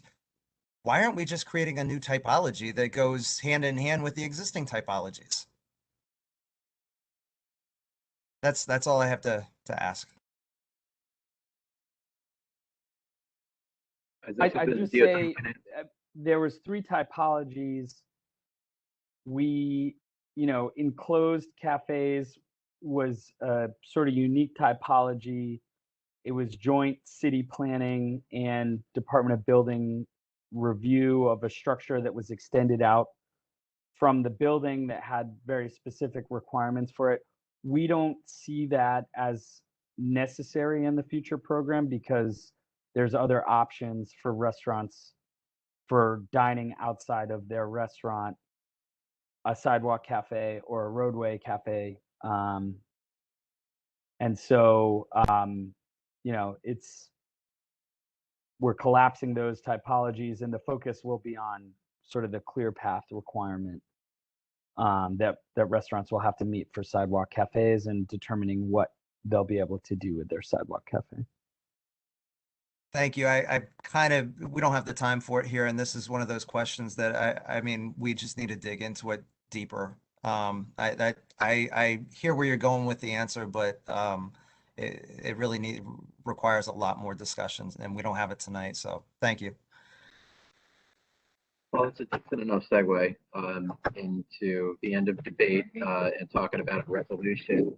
Unless I hear a lot of chanting and a groundswell of support for a yes on this, I think we can eliminate that. Just to reorient the committee, usually in these situations, well, in most of these situations, we have 4 options that we tend to follow: a yes, a no, a yes with conditions, or a no with conditions. This one just does not sound like a flat out yes. I don't want to presuppose where this would land, but maybe some folks are a yes with conditions. There may be some folks who are a flat out no. My sense of where we're at is more on the line with no with conditions, but I'd like to hear from committee members, land use, zoning, and economic development committee members only, and maybe take a straw poll. Let me throw it out like this. So who would vote in favor of, who's a flat out no? Just unmute yourselves and make yourself known if you're flat out no. Alice is a no, for the reason I just identified, that I think that the taking away the zoning is a real mistake, and I think it's I think there's better ways to do it. Right. Joe is a no. Okay. Rosa Chang is a no for exactly the same reasons Alice mentioned. 3. Gerald's a no for the same reasons. Megan Brown Kennedy would be a no for the same reason. Colin Mahoney is kind of a no, but we need a lot more time and thinking on how we do this, more than I am a no, if that makes sense. It does, Colin, and I'm with you because I think there are so many open questions and so much going on here, and I think it was Tammy who just raised it. Sorry if I'm not remembering who raised it, but just the why now question. When there's so much time left in the temporary program, why not just press pause and answer questions answered? I mean, who else? Patrick, I'm perfectly happy. So just one last thought. I'm perfectly happy to volunteer my subcommittee to work directly with planning on this and just try and get a coherent we are on process out of this. That's a great workaround, depending on where things ultimately end up, but we are on the clock for zoning text amendment. So I want to make sure that we have our voice officially registered, and that helps Tammy when it comes to borough board, and helps the borough president, helps city council figure this out. I'll be a no too. Sorry? I'm a no. And Laura, same, no. same with me, Paul Goldstein. Right, so I'm hearing more no's than I expected, and at least Michael half, I think. Kramer, no. All right, well, it seems like. I'm a little, I would just say that I have to respect Alice and others who've had so much more experience than I have on these zoning issues with the city. But I do want to say that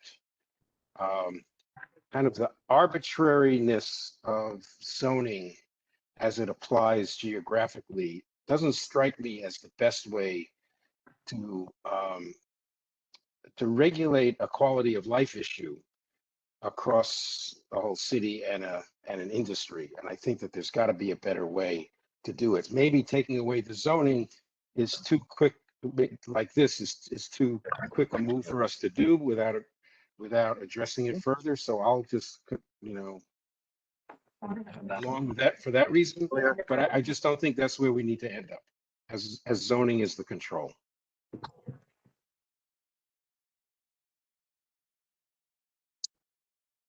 Sorry, I don't know how that votes, but whatever that turns into, that's what I think. No, that's fair. Patrick, may I ask you a question? Please.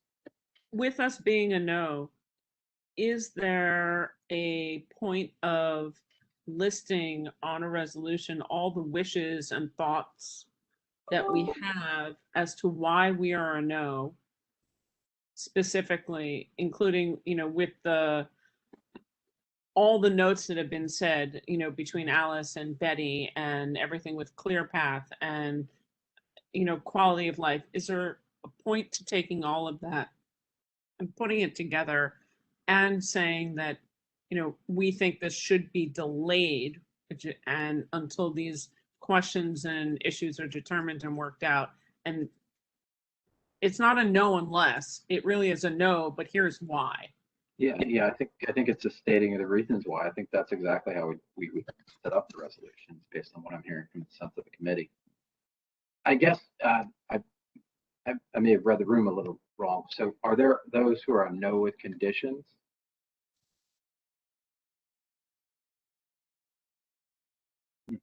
Okay.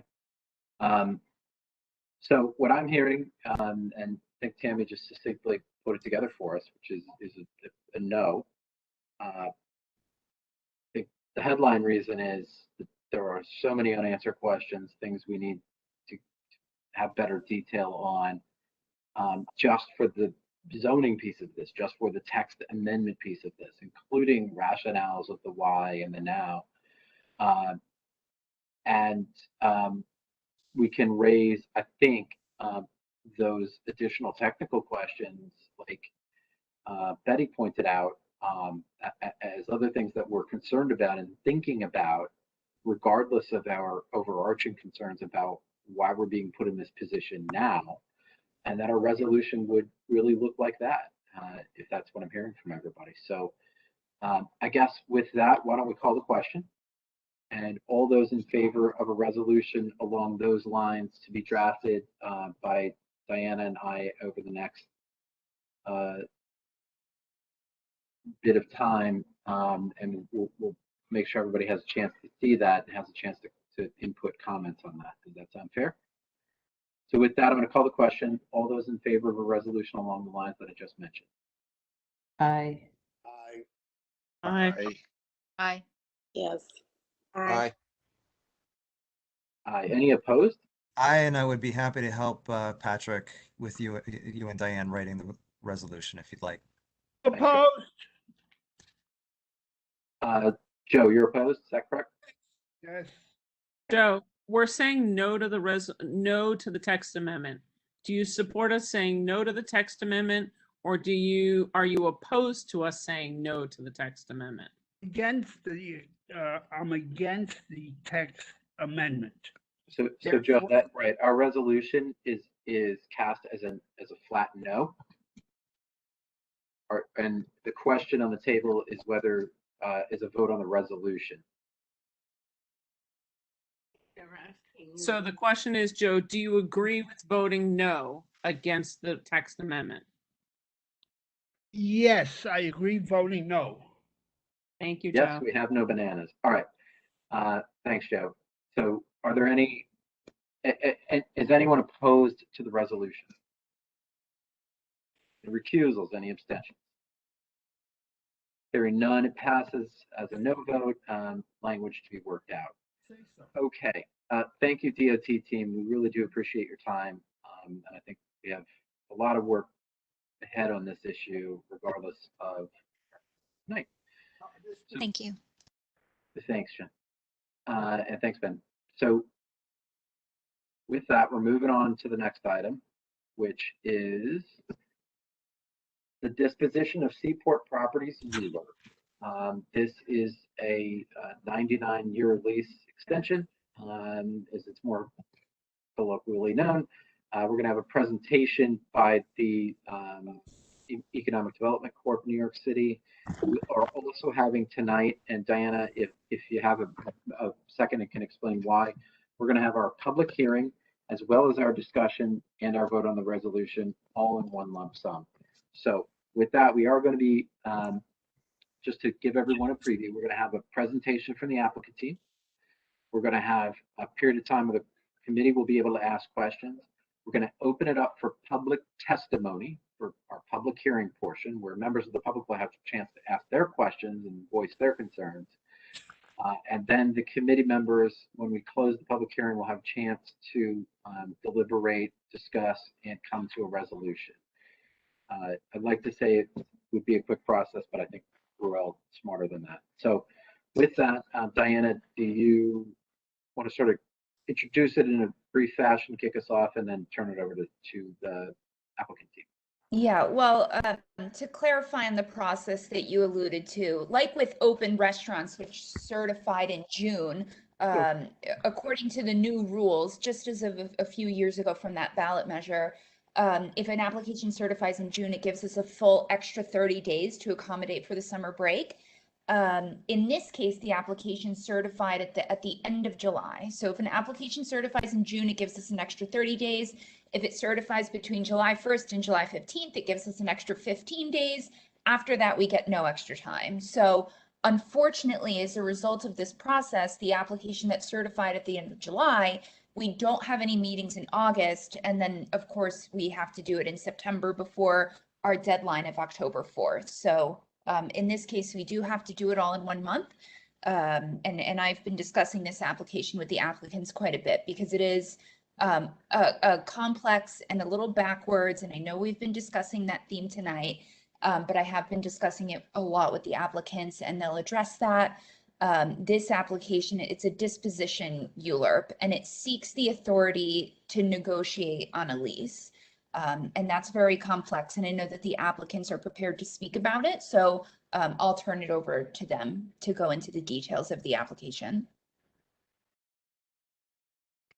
Great. Good evening, everybody. My name is Will Fisher with the New York City Economic Development Corporation. It's nice to see all of you this evening. Thank you for having us here before the committee. I'm here with my colleague, Orion Hinckley, and we will be going through a relatively short presentation that is less than 10 slides, I believe, keeping things concise. And I will share that now. Great, so that should be up. Diana, can I get a thumbs up? Nice, great, okay, very good. So yeah, once again, thank you everybody. So I'll pass it to Orion here in a minute. But before we get started, Diana gave a great introduction here. We are working on this project, which sort of entails the extension modification of an existing lease that is in place. We last spoke about the Marketplace lease, the Howard Hughes lease in the Seaport area with this committee in October of last year. So we gave some updates there based on some investigations that were made at that time, and we're going to be doing the same here. So I sort of just to kick it off, wanted to say that I believe the committee has seen probably 6 of these 7 slides. And again, that was last year in October and before. So I think really the purpose here, and I will kick it over to Orion here in a second, is sort of recap what the existing arrangement is, and then explain what the proposal is that is before you all today. Like Diana said, we are, this is sort of the first step in the ULURP process through which we're seeking the disposition authority, the authority to negotiate a new lease. So I think sort of from the bat, I want to acknowledge that, at the beginning of the ULURP process, there are going to be some questions that are still open. We are, also going to be working through with the borough president phase, the city planning commission phase, and the city council phase.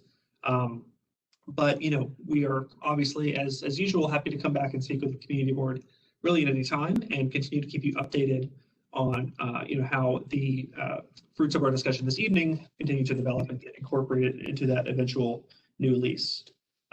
So with that said, Orion is going to run through the sort of existing recap of what the arrangement is in the Seaport right now, and then we will talk about what the proposed changes are. But I think I would say that, this we've talked about a number of times. I'm thinking back particularly to a conversation with the Seaport Working Group in February of 2020 about how, really when we're talking about the long-term vision for the Seaport that the community has, that the Seaport Coalition has, that the Seaport Museum has, it is, it's important that we make sure and keep in mind, how we are able to pay for each of the improvements that we're seeking.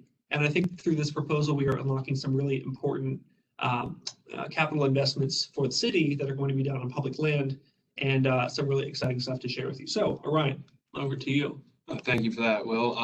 Again, good evening. My name is Orion Hinckley, and I'm here in the Asset Management Department at EDC, managing the South Street Seaport city-owned assets. And as you can see, we manage from Pier 15 up to Pier 17, and then the uplands. And the next slide is showing specifically the marketplace lease that incorporates Pier 17 tin building, the market block, and some retail and second floor premises of the Schermerhorn and Museum block in the uplands. And then the highlighted blue location is actually the maintenance area that Howard Hughes has complete surface area maintenance and security obligations to perform. Shortly after LPC designated buildings on Schermerhorn Row as New York City landmarks in 1977, the Seaport Museum signed a ground lease with the city, taking over leasing and maintenance responsibilities of the piers and uplands. Following the adoption of the 1977 master plan, the museum lease and marketplace lease were bifurcated, and the marketplace lease premises was disposed to the Rouse Company in 1981. General Growth Properties purchased Rouse in 2004 and operated the marketplace lease until the formation of the Howard Hughes Corporation in 2010. In 2013, an amended and restated ground lease was signed, leading to the rehabilitation of Pier 17 and the tenant's full assumption of maintenance and security obligations in the leasehold premises area.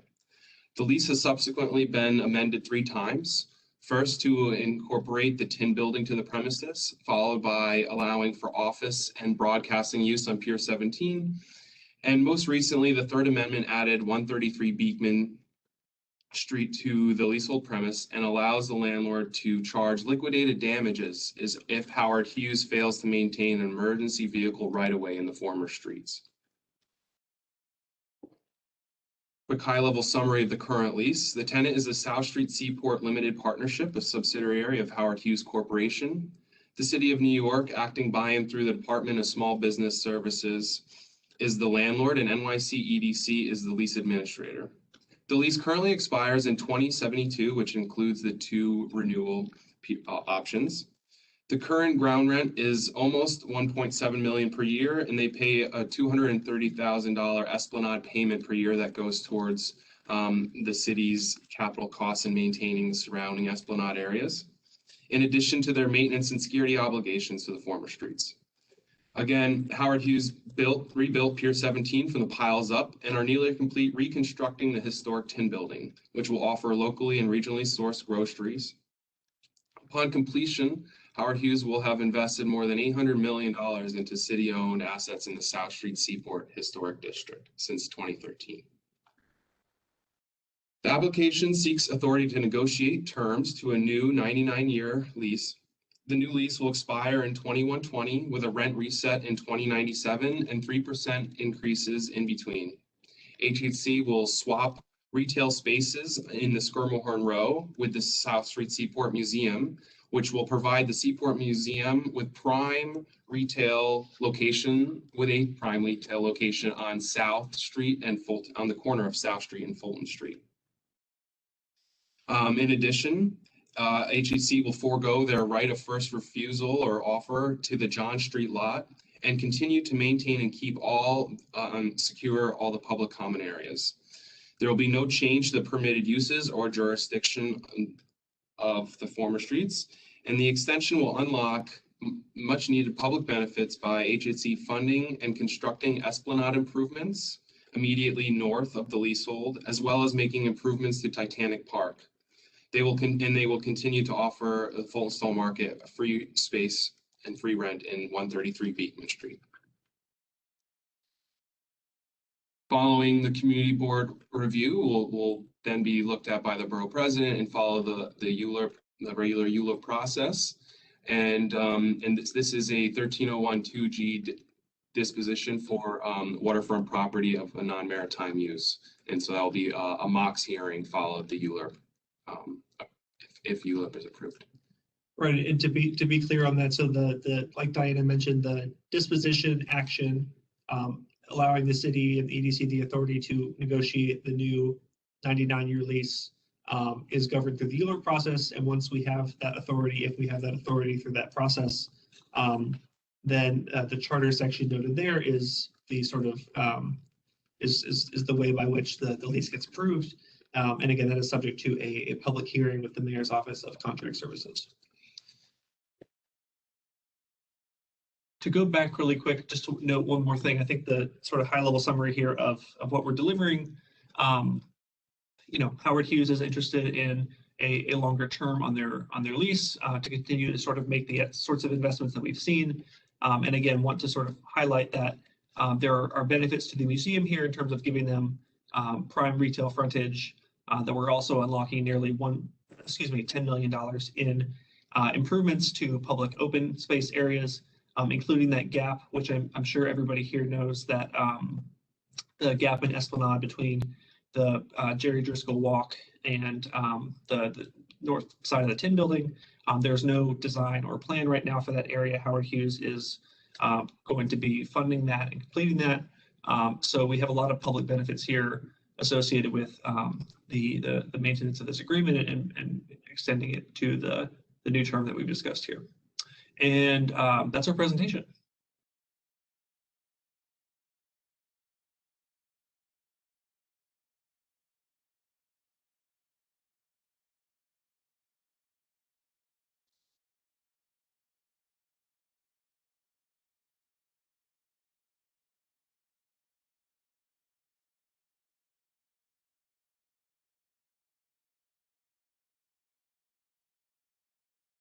I think Patrick's probably figuring out his mute unmute, so just hang on a quick sec.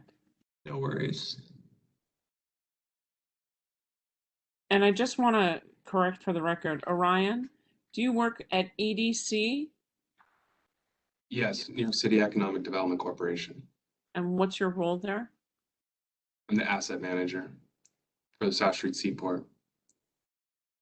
And have we been given the original lease that we asked for as of last week before when I testified about the last ULURP process? We had not been given a copy of the lease to understand what the modifications changed. Had that been sent? Yes, Tammy, the first, second, or the original lease, including all of the amendments executed to date, the community board has all of that. Can you, do you know when we received that?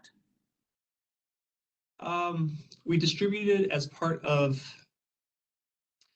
documents that were requested, I believe, by the controller in a letter we received in late 2019 that we answered in early 2020. Nope. And then we resent those documents at some point in the last month or two. So we did not receive documentation until last week, the day that we were asked to testify about the 250 Water Street and the combining and demapping of streets. We had received the documentation we requested that day from EDC. So just so you are aware, in terms of a city-agency relationship, a document with thousands and thousands of pages that we are supposed to opine and note on was received a week ago. Just to jump in, we're talking about two different things, which is the third amended lease, which I had received, I believe, for the first time last week on Monday. But there's also a question of the new proposed lease, and Orion and Will, maybe you can speak a little bit to, because we have been getting a lot of requests to see the new proposed lease that corresponds with these proposed changes, which I understand doesn't exist yet.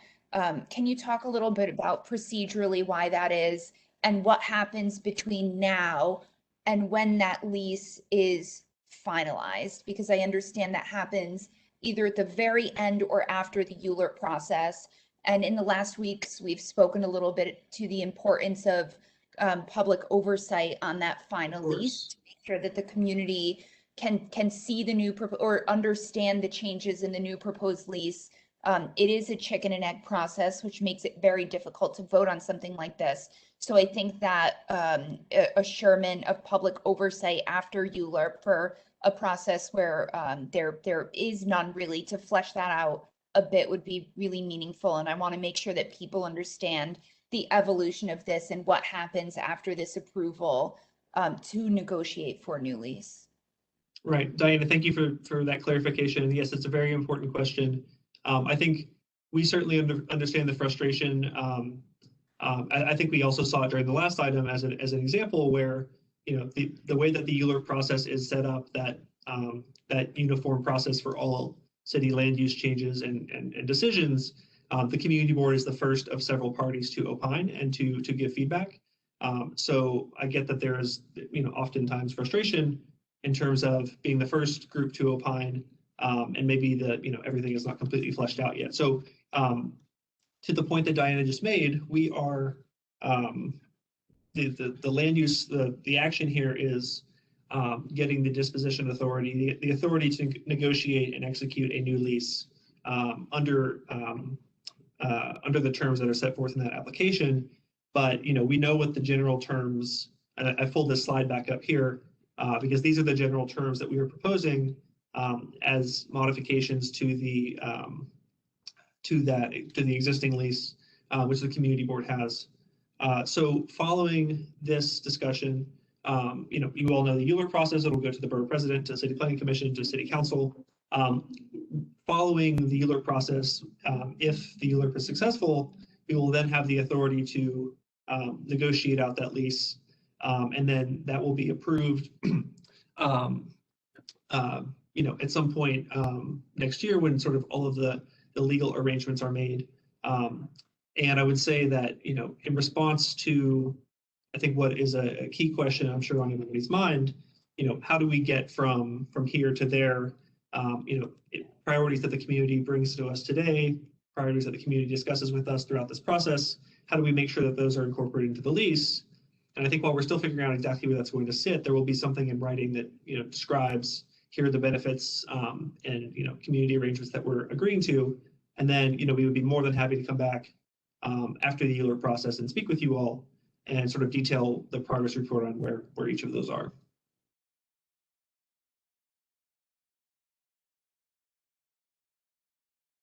I'm not quite sure where Patrick is at the moment, but I'm sure he will be jumping back in shortly. So why don't we get to members of the committee? I'll start calling through the list of raised hands.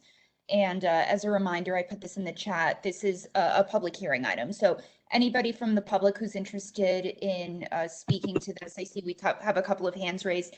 Use the raise hand button. If you have a problem with the raised hand button, just chat to the host. I'm the host, and I will make sure that we call to you. So going through this list, first we have Michael Kramer. Okay, if I can just interrupt for 1 second and thank Diana for picking that audible up. Thank you. Okay, thank you, Diana. Does Howard Hughes or EDC or SBS or any other city affiliated entity take the position that the current lease makes or the proposed revisions would make Howard Hughes the fee owner of the DMAP streets? If so, what is the basis for that position? And which provisions in which lease is it on? What are the lease provisions we have seen provide HHC anything close to fee ownership? My first question. Hey, Michael, good evening. It's good to see you. No, that's, so there's, that I can definitively say no, that the, and we have that. I just wanted to make sure that you all knew we had that covered in writing here under the 6th bullet on this slide. So the there will be no change in the use or the jurisdiction of the former DMAP street. So that's speaking about the cobblestone areas on Fulton Street and the sort of adjacent streets. Under this agreement, the Howard Hughes will continue to be required to perform all surface maintenance and security in those areas, but the city still retains full ownership, and the use of that area is subject to a concession agreement that EDC has with the city, which we spoke about with the community board last year, through which and either for-profit or nonprofit or both entities can bring a proposal for how those streets might be used and execute an agreement with us. All of the proceeds from which we have dedicated to go back into the Seaport. So for example, the garden bar that you see on Fulton Street, it has really sort of just started in the last couple of quarters. So that sum isn't very substantial, but we have committed that, you know, we're sort of keeping a separate account, and the funds that are generated from the use of that area will go back to non-capitally eligible expenses in the Seaport.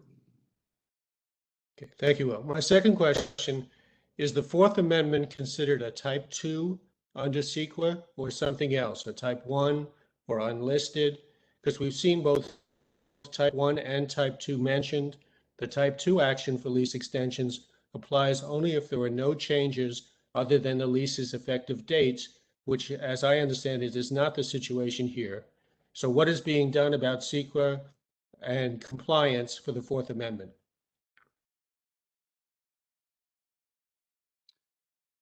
Michael, I think we might have to get back to you on that question.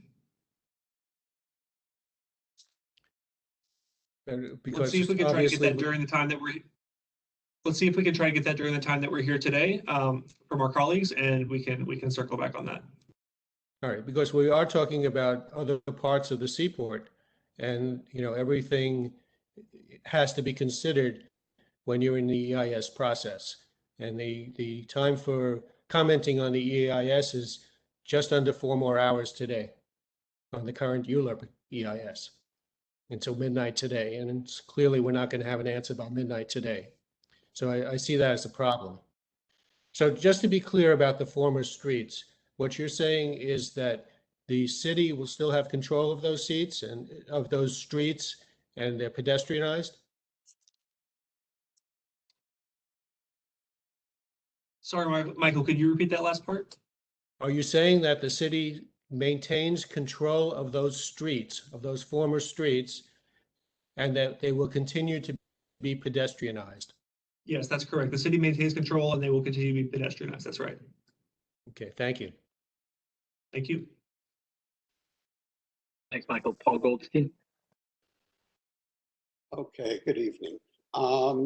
Yeah, I mean, again, it's already been mentioned that the last item, we had a similar situation where the board was being asked to vote on a rather complex issue that really hasn't been provided to the community board. I mean, what's before us is a slide with about 5-6 items on it, which is helpful, but I'm sure the actual lease is going to be much more extensive, hundreds, if not thousands of pages. And normally the community board does have the ability to at least review those documents. So Tammy, that was what we were seeking, not the lease amendments. There have been 3 already. Those, I think the community board has gotten. Anyway, let me go back to a couple of questions I do have now. Paul, do you mind if I make one note there really quickly? What's that? Do you mind if I make a note there really quickly? Okay. Yeah, so I just wanted to note, you know, the previous lease, there are, you know, things such as what's here on the page that will change. I do just want to note that, you know, it's important to, I think we also want to be clear about what's not changing as much as what we are adding and the benefits that we are, bringing through this, such as those sort of same structure, those obligations of Howard Hughes to maintain the area will continue. We are not adding new premises, new buildings, or anything like that. In fact, we are taking away Howard Hughes' GrowFo on the John Street lot. So, I do want to be clear that this will be an update to that lease. So it is important to have those documents and sort of refer back to in terms of what we are changing from the existing, because there is a lot that's staying the same. But that's all I wanted to say. Thank you. Okay. Well, let me just delve on to why you feel, or the city seems to feel, that there's urgency to really move this application very quickly. So first question here relating to that is, this is a proposed Fourth Amendment. What does this have to do with the 250 Water Street project that we've spent hours and hours reviewing, that's currently in front of city planning? Could the proposed project be implemented under the current lease, which is the Third Amendment, or is the Fourth necessary to the project? And if so, why? Got it. So the first question, I'll turn the second one to the team. I believe that it's that project is agnostic to which version of the lease. I would say that in terms of what does it have to do with 250 Water, I would say from the city's perspective, these are separate applications and items that we're considering individually on their merits. I'm sure that Howard Hughes is considering sort of their investment holistically in the district, having sort of made the investments in the past in Pier 17 in the Tin Building under their existing lease, and sort of considering holistically how they are approaching their future plans for the area. Obviously, we would like to continue getting the rent from them, as well as leveraging all the other benefits, such as their willingness to construct public improvements on city-owned assets. So I would say they are surely looking at all of this in concert, whereas they are very clearly separate applications. Okay, so the answer to the question is even if this is not finalized, they could still move forward under the current lease. Yes. Okay, thank you. You answered that one. Another question, why didn't the Third Amendment go through ULURP? That was also a disposition of city property, but I don't recall it going through ULURP. It didn't, they had an option under their current lease for the 133 Beekman space. And so they exercised their option. We amended the lease, but we added in the liquidated damages for failing to maintain right-of-ways in the former streets because of different feedback that we received. And that option had been included in a previous, at least subject to a previous disposition action. A previous ULURP. Okay, so based on some of these answers, what would be the harm in delaying this item until the community board could get more information so that they know more clearly exactly what's in this revised lease? You're talking about 99 years additional. And I mean, the community board may also want to think more about other improvements other than the ones that you have there.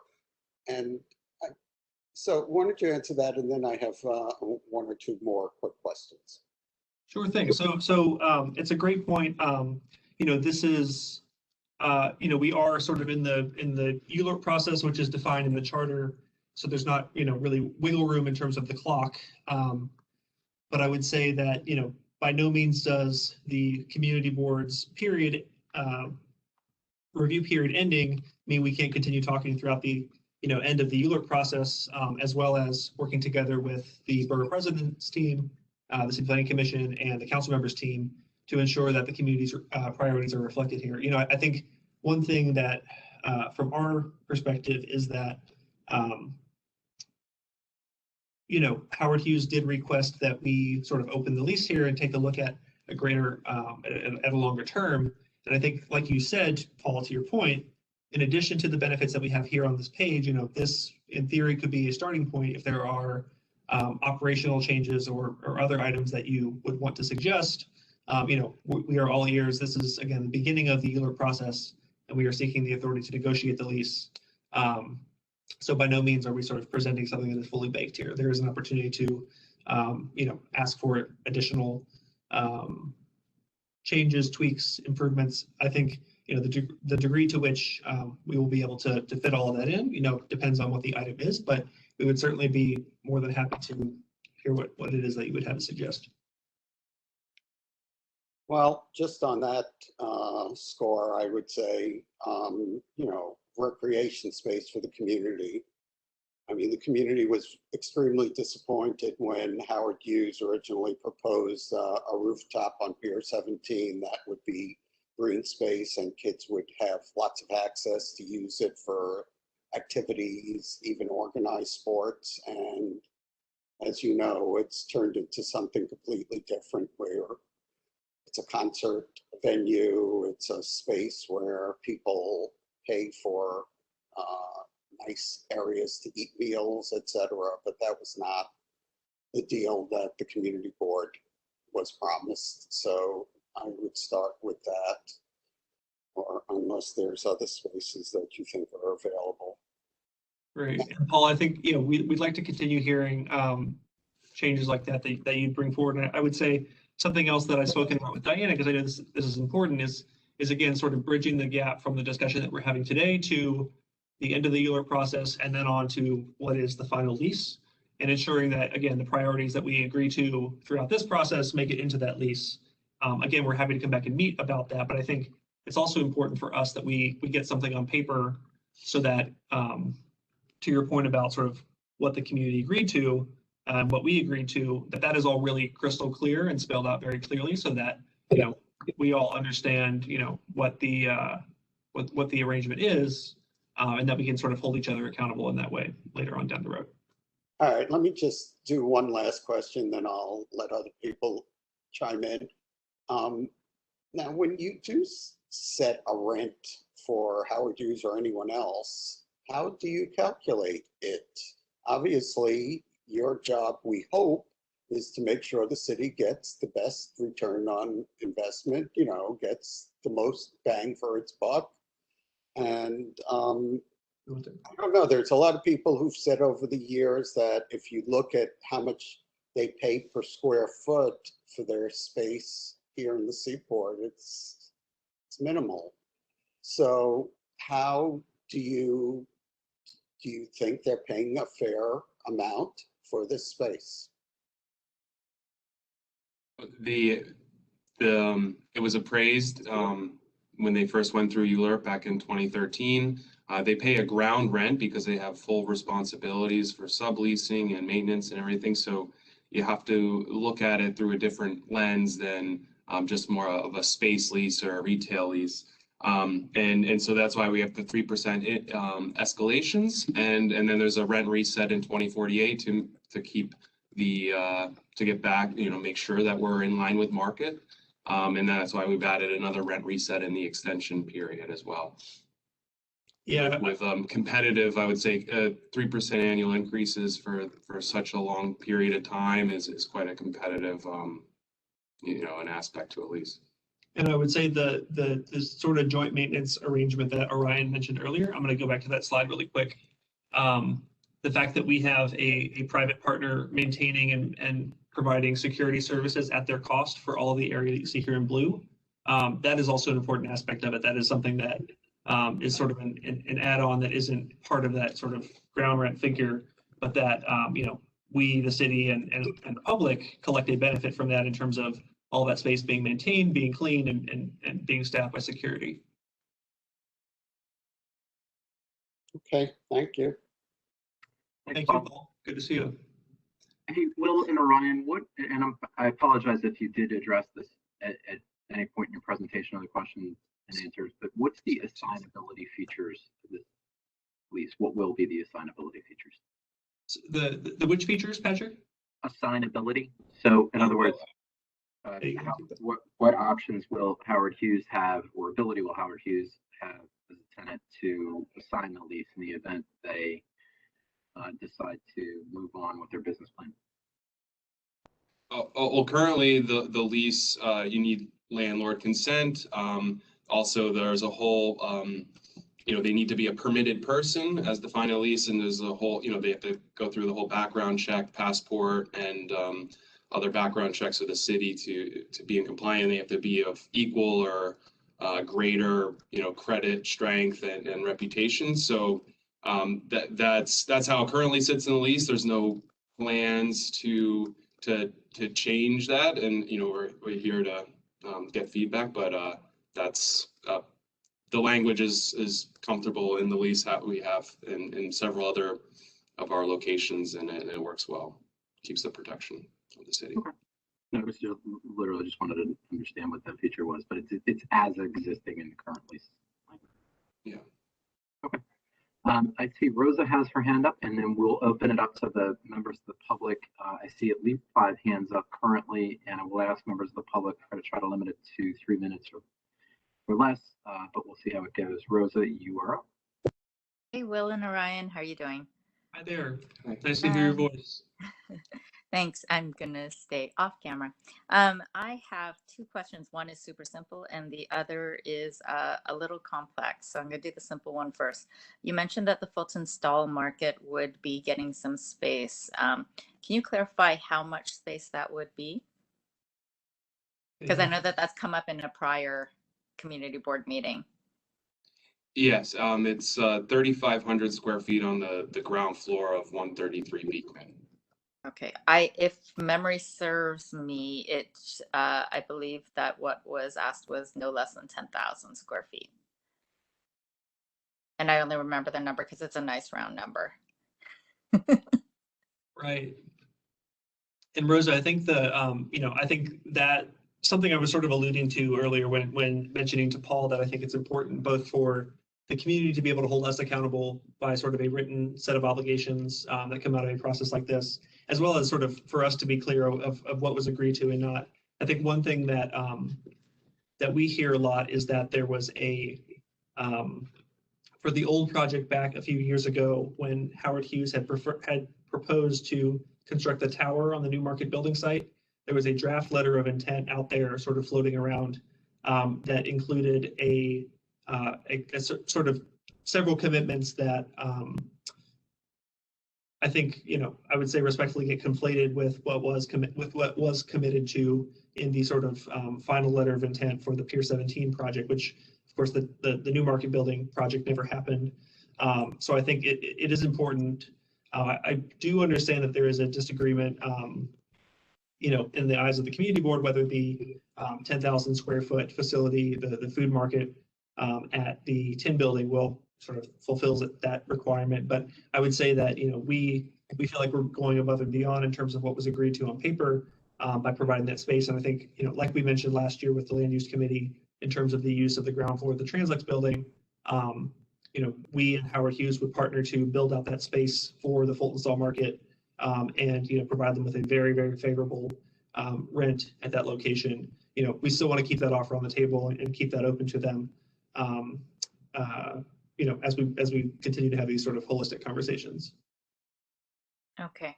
And I don't want to belabor the point, but my understanding was that for them to do what they were planning to do, like actually just logistics of the facility, that they were thinking that the 10,000 square feet was necessary in entirety. And that the 3,500 made it very sort of difficult to bring that project to fruition. So I'm going to leave that point because that's a small point.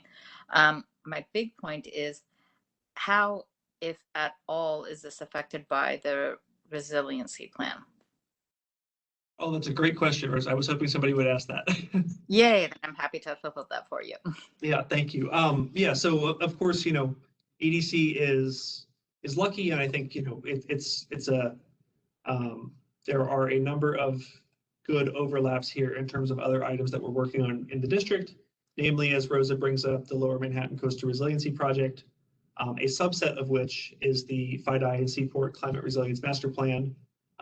That project has been, that sort of master planning process in partnership with the community and with the regulators and our partner agencies has been going on since 2019. And we anticipate probably by the end of this year, coming out with a sort of concept that we feel the agencies, the community, and the regulators agree on in terms of how we might construct long-term permanent flood protection for the financial district and Seaport.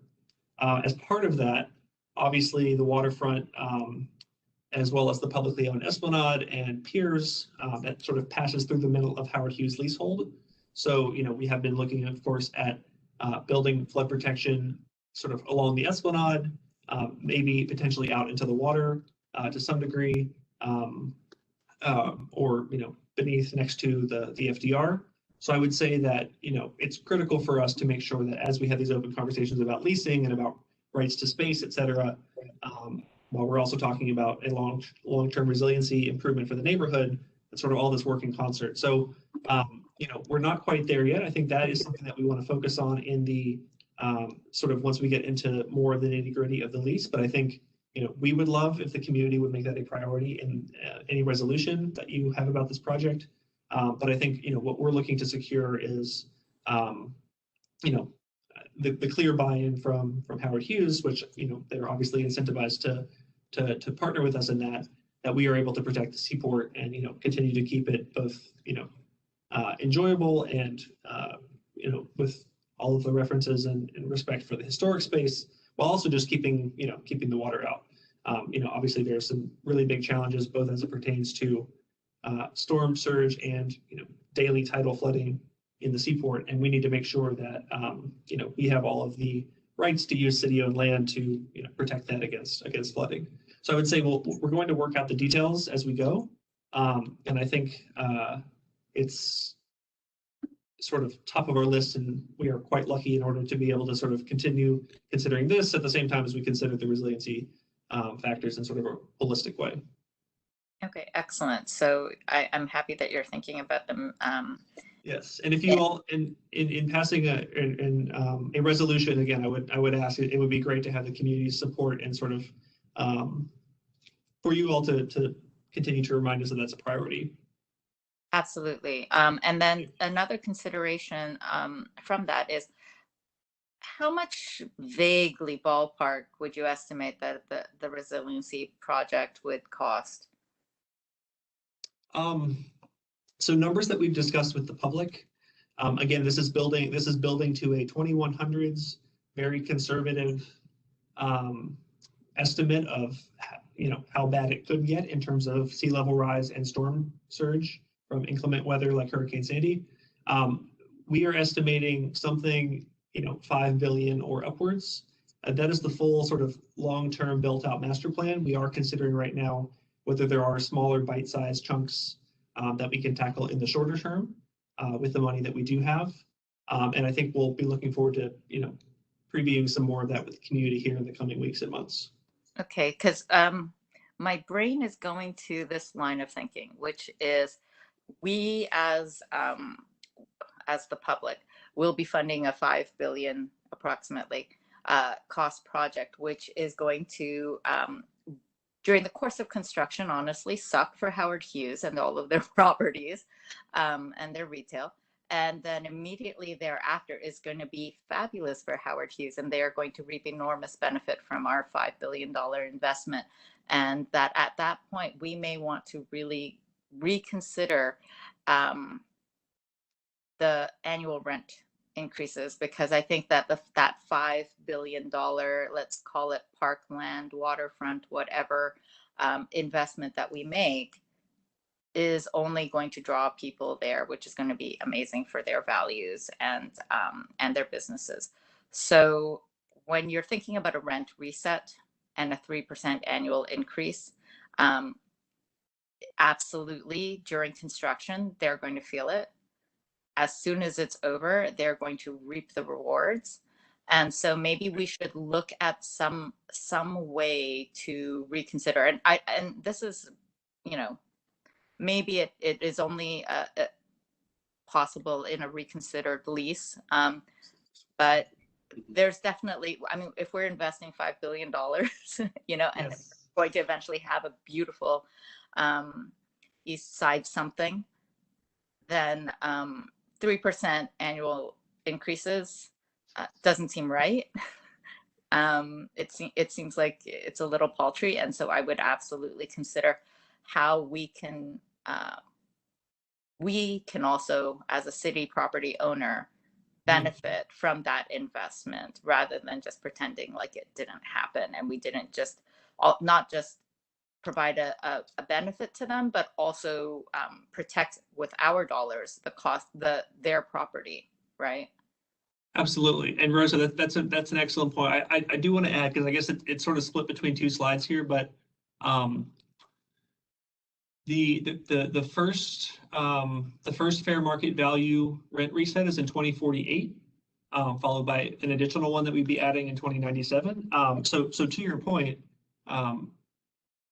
Ryan, do you want to go into a little bit how those are conducted with the appraisal and all that? Just sort of what that looks like. So, I mean, the Howard Hughes will pay for the appraisal of that we choose. And if they don't agree, it's a 3-broker rule. If they don't agree, they'll commission their own appraisal.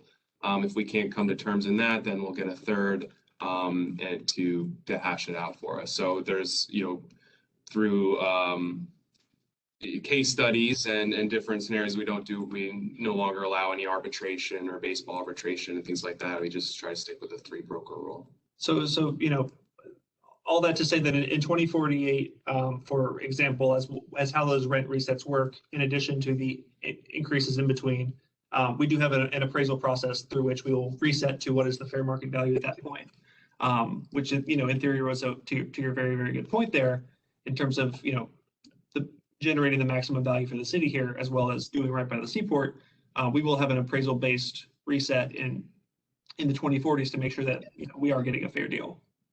When do we vaguely anticipate that the resiliency project would be completed?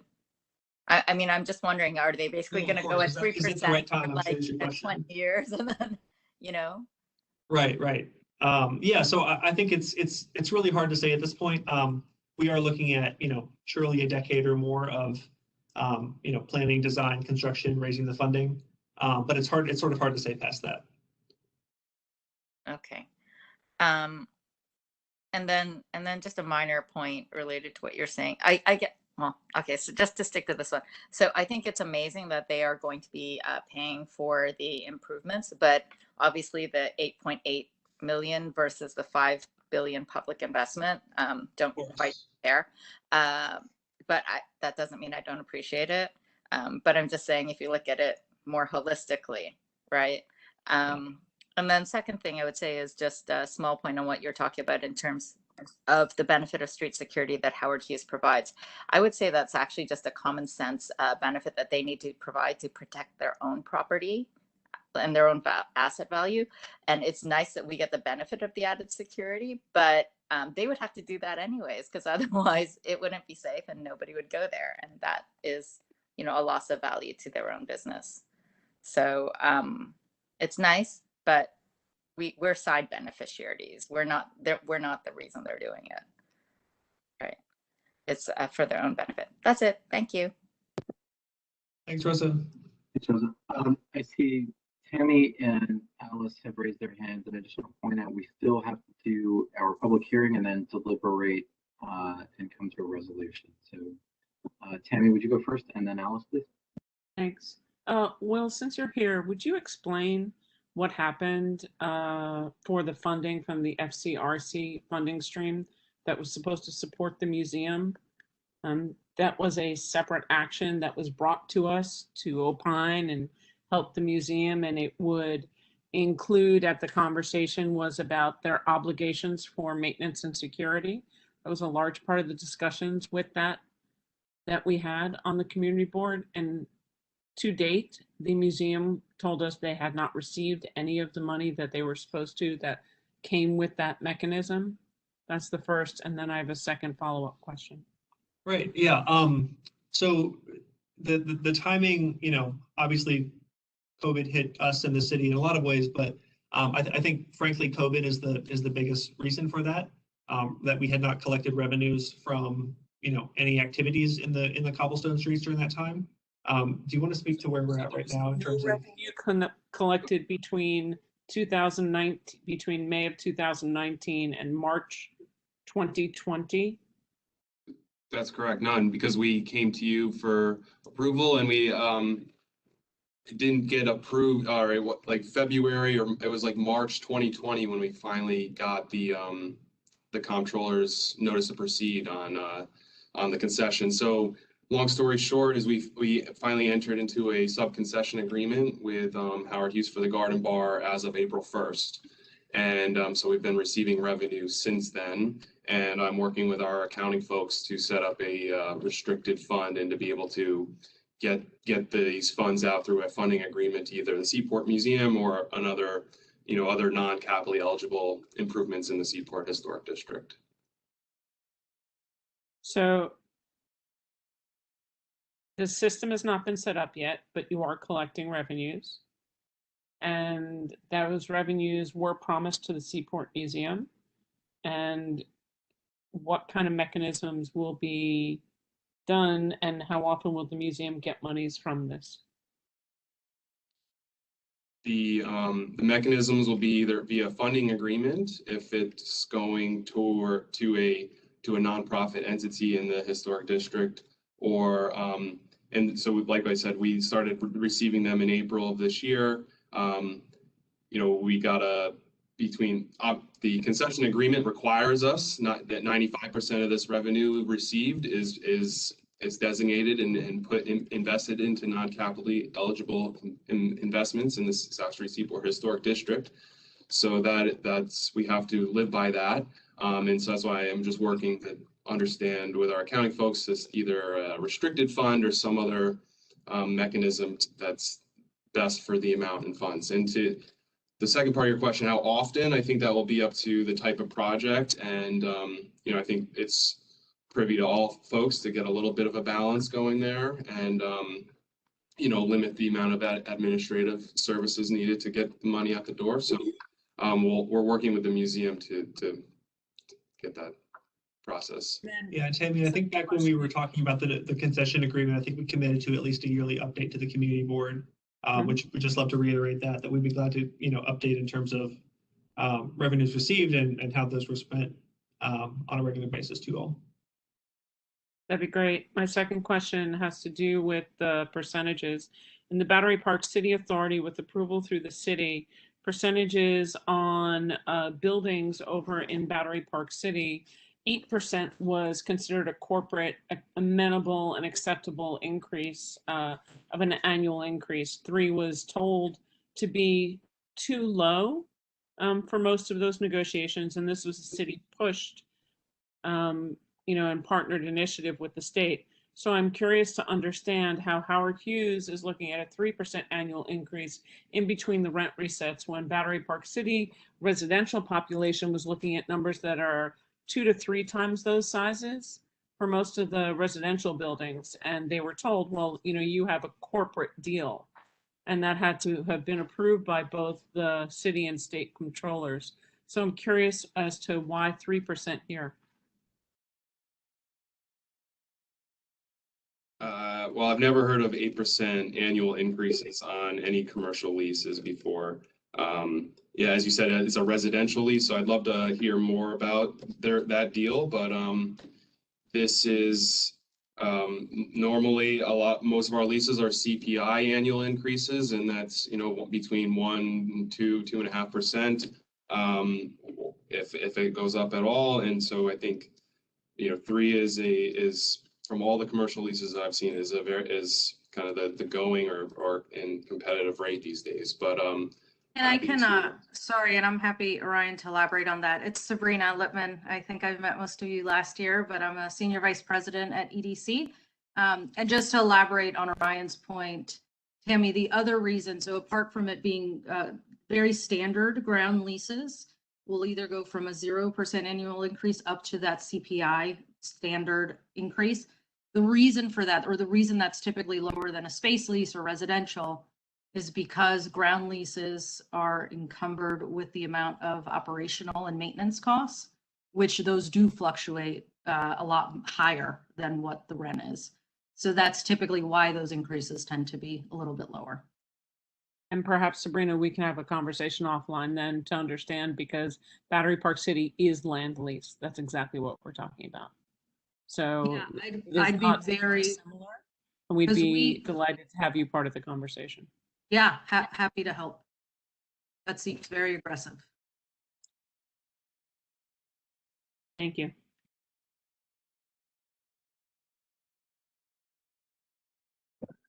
Thanks, Tammy. So we'll go to Alice, and then we'll open up our public hearing. Thanks very much, all. Just forgive if these are naive questions, but I'm just kind of curious on the sort of negotiation here. And, you know, are the proposed public benefits up for negotiation, or is this something that is part of the deal? And that's one question. And two, how are these brought forth? Who, with these sort of on the top of some pile that the community board had years ago? I'm just curious how these particular 3 items that are identified here occurred. And fourth, could you just review what the Esplanade improvement north of the leasehold is? And does this tie into Rosa's very good question about resiliency, which I want to assure you we are very much have written many a resolution in support. Oh, of course, there's no shortage. So, but anyway, if you could just give a little time here to the public benefit part of the action. Yeah, absolutely. So I'll let Orion speak here in a sec, but the first item, I would say, Alice, that this is, you know, I would consider this sort of a baseline level. If there are changes that you'd recommend, if there are things maybe you want to swap out, I don't know how much we can change, you know, broad strokes, but I would say, like I mentioned to Paul earlier, if there are other things regarding either what you see here on the screen or, you know, other items related to the lease that you have concerns about, that we could fit a change into this process, you know, we are all ears at this point. And again, we're sort of at the beginning of the ULURP process, which, you know, Diana explained the sort of compression time in terms of having to write a resolution tonight. And I think we want to be, you know, understanding that that is challenging. However, you know, again, we are in the ULURP process, which does have those set clocks, but I would say, you know, we're happy to stay in dialogue through the end of the ULURP process as it pertains to what the right mix of benefits is. I think the, as it pertains to the sort of individual benefits and how we selected them, I think, you know, there's sort of a combination here of improvements that the city is interested in, as well as what we've heard from the community in the past. I would also point to a couple items under proposed lease. So I would say, you know, I would also say that some of those are also in a way benefits. We feel that this is a good opportunity to move the Seaport Museum, allow them to have street frontage on the corner of South Street, where the current Sarah Jessica Parker store is. That sort of makes a clear visual connection to the historic ships across the street. Jonathan and his team at the Seaport Museum have sort of always been interested in something like that. So I would say, you know, those sorts of swaps of changes are exactly the kind of thing that we're looking to incorporate here, that are sort of common sense changes that would help everybody's operations. But the benefits as well, the main one, the Esplanade improvements between, essentially between the Tin Building and the footprint of the project that we've historically called Brooklyn Bridge Esplanade. That is sort of the only area on the East River waterfront Esplanade that doesn't have funding and doesn't have a design. And, you know, if anybody is a pedestrian or a runner or a cyclist who's gone through that area, there's those very aggressive sharp turns and jogs as you sort of approach the new Market Building site. So I think, you know, using these funds to fill that gap in what otherwise is a, you know, lovely Esplanade, you know, that's something we're really interested in doing. As far as the scope, I think we've worked with Howard Hughes on how much that would cost, looking at using a similar material palette to what we have to the north in Brooklyn Bridge Esplanade and to the south, so that, you know, sort of hex pavers, seating and benches. But I think we're, of course, interested in coming back to the, you know, to the community to discuss design specifics, you know, if we get to that point. Right, thanks. I mean, yeah, I mean, lots to be said on that. I guess the first thing that comes to mind, I know the area very well, but the same question that was asked of LMCR, you know, in terms of the rush to develop something before resiliency plans were actually used, you know, and could be instituted, so that all of this work that'll be done will have to be torn up, is sort of somewhat questionable. And so one wonders, and also just the Titanic Parks improvements. I just don't remember. I haven't been on the community board forever, certainly, but I don't remember that being on a high priority. And I was just curious how those things are established, but it sounds like they're not yet written in stone. So perhaps there is room for, you know, other thoughts on that. And just while we are all together, I'm just curious of two things. Can you referred to Pier 17? I think Paul talked about it. It's a sore point in the community. In your minds, did you feel that this is what we were going to be delivered, which was this sort of large space that is generally not really accessible to the public? Particularly now, it becomes so obvious when you have to pay to sit down in a restaurant. Is that what had already been in the minds of HHC? Because I clearly it wasn't in the community, and I'm just curious what your thinking is on that. I mean, not you, but global you. Right. You know, Alice, I think that's a really good question, and goes to my, you know, what I was remarking on a bit earlier of, you know, it's really important that both sides, and, you know, in theory, we're all working as a team here, of course, but that the community and that the agencies, that there's a clear understanding of what's to be expected and kind of, you know, what the deal is. I think, you know, neither of us were here when that project went through Euler, but I think, you know, we believe that they're generally, you know, that they're in compliance with what the agreement is on paper. That said, I know that, you know, community members, I haven't heard from the person I'm thinking of tonight, but, you know, somebody, for example, mentioned renderings that were shown at some point during that process, and the final product looked different than that rendering. And I think, you know, that sort of speaks to the importance of really having set in stone what are the terms that we're talking about, so that, you know, it's clear if something doesn't look like it did at the beginning of the process. You know, these things go through changes as we go through the Euler process and as we go through lease negotiations. But I think it's important that, you know, we all sort of have set in stone in writing what are the things and what is it going to look like for the things that are important and that are, you know, touchy subjects like that, so that, you know, again, it's clear what was agreed to and what wasn't. Yeah, all the more reason to have that text in front of us all. Yeah. 100%. Yeah. And then just one other question. So if, for example, referring back to Rose's good thoughts again on resiliency, if the public wanted to see a rain garden rather than the garden bar on Fulton Street, what would they need to do to make that happen? In other words, how would the leasing situation change the public's, you know, process, if at all? You know, how would that happen? I would, let's see, Orion, chime in here if you'd like. I would say that in terms of proposals to do capital improvements or changes versus, you know, temporary activations of the site, I think those are sort of two different animals.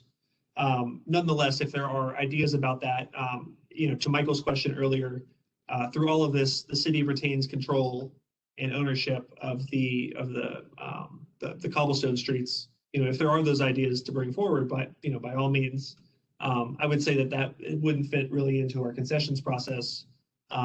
But, you know, if there is funding made available to do such a project, or a creative idea that the community, you know, lifts up as a priority, we'd be glad to talk about that. I think the same goes for the scope of the, you know, the Esplanade improvements like we're talking about here. I think, you know, this is the baseline. This is what, you know, we sort of said, this is sort of the set of improvements that we're going to go out to the public with and begin the discussion based off of. But if there are sort of, you know, scope changes or other things you'd like to see that don't fit squarely in this, but maybe sort of fit in this, and that are worth discussing and putting on paper, then by all means. Yeah, well, the concern that I'm addressing obviously is that we're removing a little bit of the potential for public involvement in these spaces. But anyway, I really appreciate. And Alice, I would also say that I would also remind you that for projects that are taking place on city-owned property, it has to go through the Public Design Commission, which involves community board review. So, you know, we are lucky and appreciate the partnership of Howard Hughes in terms of being willing to fund and construct these sorts of improvements. But given that those improvements are being made on public land that they don't have any rights to, that would all have to come through the Public Design Commission and provide additional opportunities to review and have sort of some good back and forth on design. Okay, well, I submit that as a potential something to look forward to as a rain Great. garden rather than a rain cafe on Fulton Street. Okay, thanks very much. Thanks, Alice. Nice to see you. Thanks, Alice. So, Michael Kramer, I see your hands up, but I'm going to ask if you can hold on. I did promise the members of the public we would hold our public hearing, and given the hour, I don't want to keep members of the public any longer. We can ask your question. I just have one question, Patrick. When it's available, I have one question. Yeah, we'll come back to it at the end of the public hearing portion when we'll have a chance to deliberate through. The applicant team will still be here. So there are 6 members of the public with their hands raised to offer testimony. This is the order we're going to go in. Don't worry, I'll call your name in case you forget the order. But first will be Sarah El-Batanuni, then will be Paul Hovitz, then will be Andy, which I think is Andy Sosin, then Trevor Holland, then Joanne Gorman, then Marissa Williams. And that is, from my observation, the order in which everyone raised their hand. Sarah, will you unmute yourself? And you have 3 minutes, please. Sure, actually, I'll be much quicker. Thanks, Patrick. So actually, I was coming, I'm a little bit lost about this, like the meeting, but let me just start by a couple of points. I've been here in the neighborhood for a very, very long time. I am part of a lot of committees, boards within the community with the schools. And actually, I haven't heard before that Pier 17 is an issue. In fact, we love it down here because it does, we don't have to go to Battery Park, to Brookfield Place, where the kids can whether watch movies, ice skate, or eat. So anyway, we have a stunning, amazing, beautiful place in the Seaport that has been now a pride for all of us who live down here. The question, actually, that's the reason I joined, is has there been any discussion about cleaning up the eyesore, the disgusting, filthy Fulton Street that links Fulton Center to the Seaport? Was that ever in consideration? Because the Seaport is magnificent. It is absolutely a treasure and something we are proud of. But now you have to walk through Fulton Street. It's probably one, if not the dirtiest street, not just in Lower Manhattan, but probably in the city, with the rats and the filth. And I want to know if that has ever been brought up. Thank you. Thanks, Sarah. Do members of the applicant team wish to address? Sure. I would just say that that Fulton Street outside of the Seaport District, we manage the Seaport District on behalf of the city. But I would say that, we'd be glad to bring that to our agency partners, but that's sort of outside of the jurisdiction that we have the control over. But thank you, Sarah, for your comments, and glad to hear you, glad with how things are going down there. It's fantastic. So thank you so much, and continue it as is. Thank you. Thanks. Here on Fulton Street, Sarah. Thanks for that. Mr. Hovitz, be able to Hi, unmute can you yourself? hear me? We can. Okay. 3 minutes, please, sir. All right. Thank you. I want to thank the community board for their service. I have some idea after spending 27 years as a member. I would like to remind folks what the Seaport was like before the Pier 17 opened. It was a veritable ghost town, and things have changed so much for the better. And Howard Hughes has been a tremendous supporter of our schools with a taste of the Seaport. So if I understand this right, that the community board is being asked to approve the opening of lease negotiations. Is that correct? That's correct. Yes, Paul, it's applying for the authority to dispose of the properties through a lease and negotiate that lease. Right. So it would seem that you're being asked to approve the consideration of a new lease. I assume there'll be some back and forth after this process that the community board can opine on, I would hope. Yeah, so Paul, I would say it'll be difficult to do things such as provide draft lease documents to the community board during the process, but like I mentioned earlier, we want to get, sort of an agreed set of community benefits and terms on paper in advance so that you sort of know what we will be negotiating off of.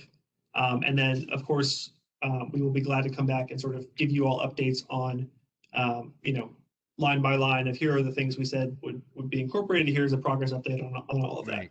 So a reminder just that Howard Hughes has 50 more years if the lease is not negotiated. So that's important to understand. Someone said we're adding 99 years. You're doubling what they have, but they have a significant chunk. And one more question for EDC.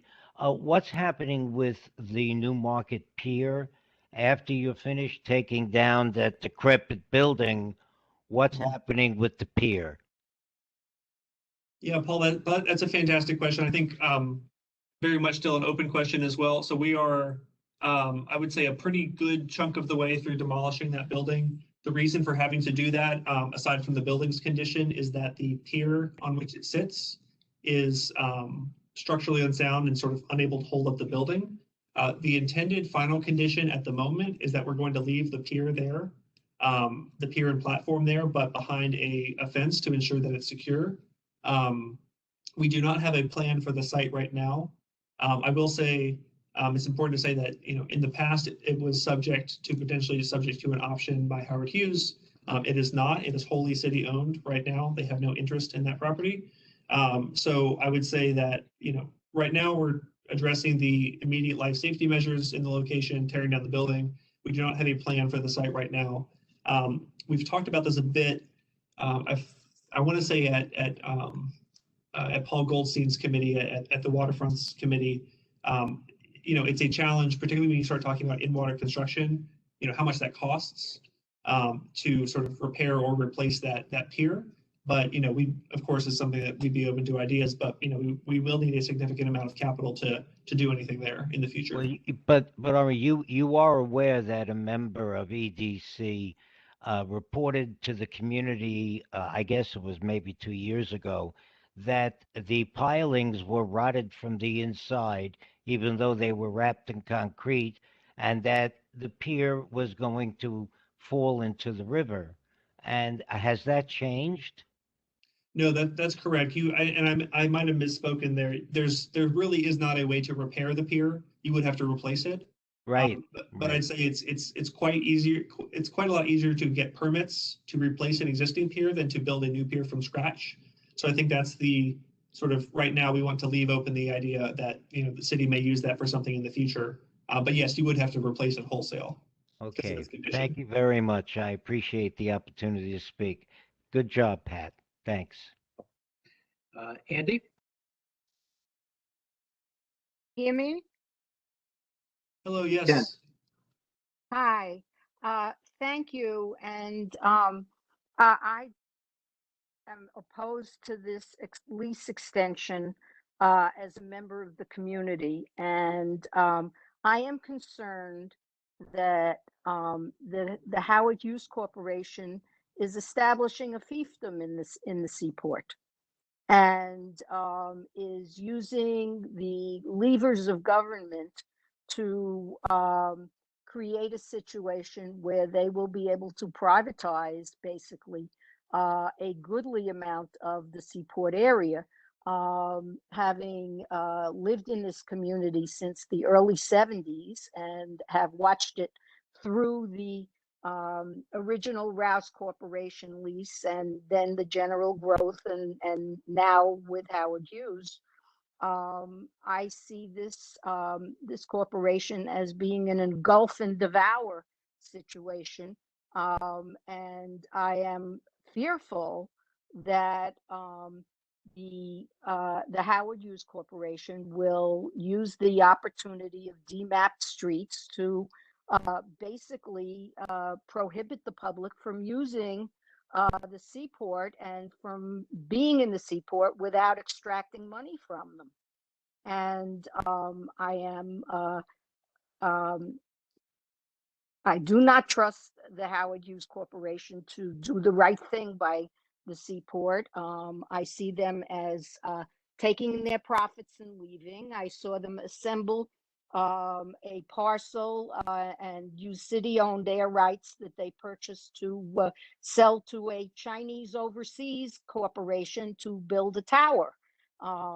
It was outside the historic district, therefore I had no reason to protest it, but their actions in 250 Water Street show that they want to extract as much profit as they can from this situation and not respect the zoning and the existence of a very small piece of old New York. And for that reason, I want to object to this process. I think it's being rushed, and I don't. I want to encourage the community board to vote against this in a resolution. Thank you very much. Thanks, Andy. Trevor Holland, you're next. Thank you for giving me the time to talk, and I will. You're once again late at night talking about the Esplanade.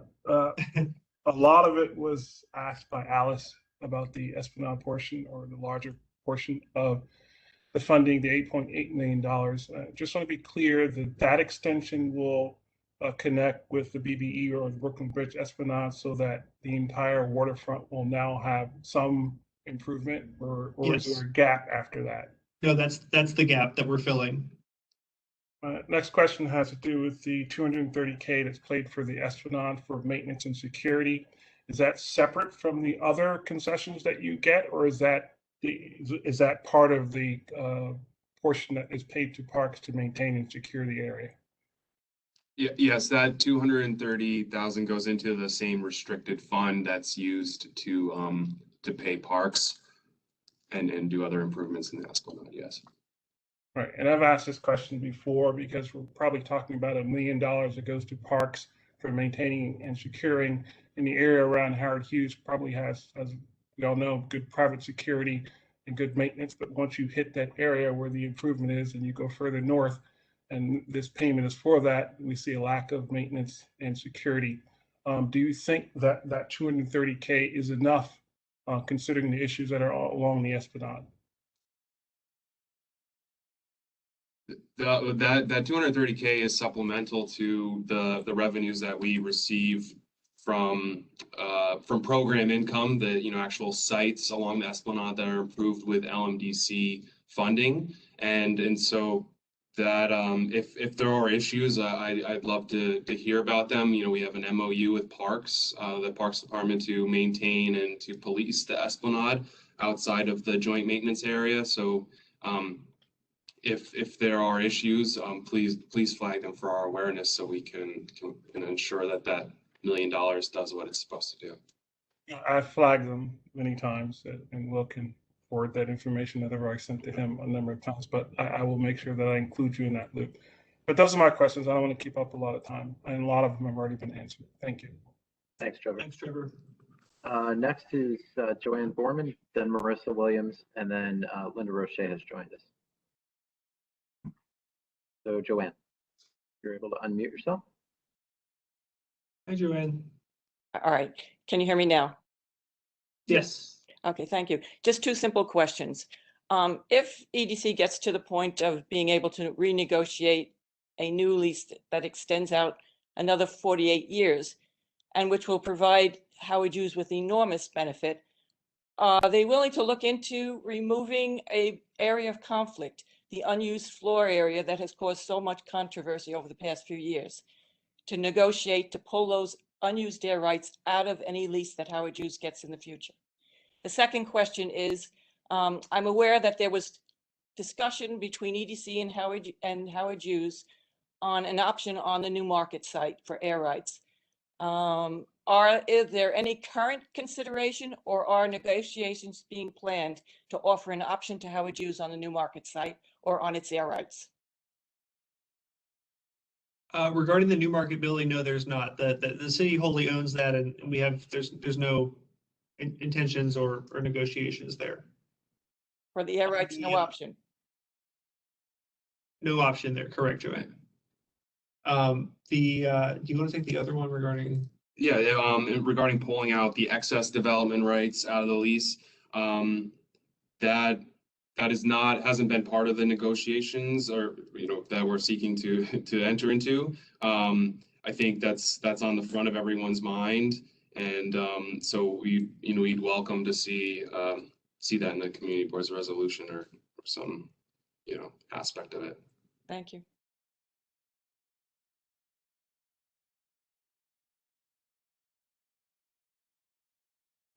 Thank you so much, Trent. Marissa?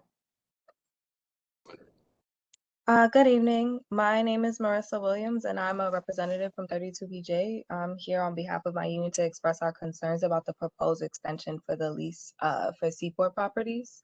The South Street Seaport currently has an estimated 45 building service workers there. These workers are members of the community who work hard to keep the area safe and clean for New Yorkers and thousands of tourists that visit the Seaport every year. 32BJ believes that a key element to creating a more equitable and sustainable New York economy is to create good jobs that pay family-sustaining wages along with quality, affordable benefits. We know that the city is well positioned to achieve this when projects are on city-owned land. We also believe that when a developer benefits from city-owned property, it should commit to creating good jobs that lift working families in the community. It has come to our attention that the developers at the Seaport currently contract with a security company that does not pay the prevailing wage or provide security officers with access to quality, affordable health care. It is untenable that the essential workers employed at the Seaport who secure this historic site for New Yorkers and visitors have worked throughout this pandemic are working without access to quality health care. Developers like Howard Hughes Corporation, an affiliate of the Seaport developers, often tell us that they are not in the financial position to offer family-sustaining wages and quality, affordable health care to their workers. But we also know that while many families and businesses have been hit hard by the effects of the pandemic, Howard Hughes executives earned an estimated $16 million in 2020. Clearly, Howard Hughes can and should do more for the frontline workers who secure the Seaport. This application would allow the South Street Seaport developers to extend their land lease with the city until 2120. This means that the developers will also be responsible for hiring contractors that keep the historic site clean, safe, and secure for almost a century. This is why it is so important the city ensure that the jobs at the Seaport are good jobs by working with the developer to make a commitment to the prevailing wage at this site, which includes quality benefits for building service workers. For these reasons, we respectfully request that you urge the city to work with the developer on making a commitment to provide prevailing wage security jobs as part of your recommendation for this project. Thank you. Thanks so much, Marissa. Okay, so Linda Roche is next, and then Alan Millman, I know you're on the line as well. So Linda, if you can unmute yourself, and then we'll. Yes, I have. It's Linda Roche. I just wanted to make a couple of comments. I don't really have any questions, but as a 43-year community resident here, I have to say how disappointed I am in EDC and other city agencies in how Howard Hughes has really been given such latitude in making changes since they arrived that disenfranchised the community and really advantaged Howard Hughes. I wanted to say that I agree with Rosa Chang's comments regarding the lease rent, and I really do think that that should be discussed further. And I wanted to ask a question about concessions. Does the controller review the financials on these concessions? Yes, they can. They can, or we they have do? We have to register. Every renewal has to be registered with the comptroller. So we registered the first when we first got the approval from Mox, and then just registered this past March as well. And the term of that is 1 year plus 4 long term. Okay, so approximately every year the controller has to act, Linda. Okay, well that's reassuring. And then I did want to make a comment about the financial district itself. The financial district doesn't have 1 inch of green space, no green space. And when the Pier 17 was first proposed, the community was going to be given the roof with green space for the children to play, for adults to relax. And as it turns out, the community has been given a tiny little area on the southwest corner of the roof where you're outside of anything that's going on the roof. And I just want to say that, you know, we really do feel disenfranchised. And along the way, there have been so many of these types of little changes that occurred that we thought we were going to have an amenity or a benefit, and it turned out that we didn't. So I just think that EDC needs to do a better job of looking out for the community and not for Howard Hughes. But that's all I have to say. Thank you. Thanks, Linda. Alan Millman, are you able to unmute yourself?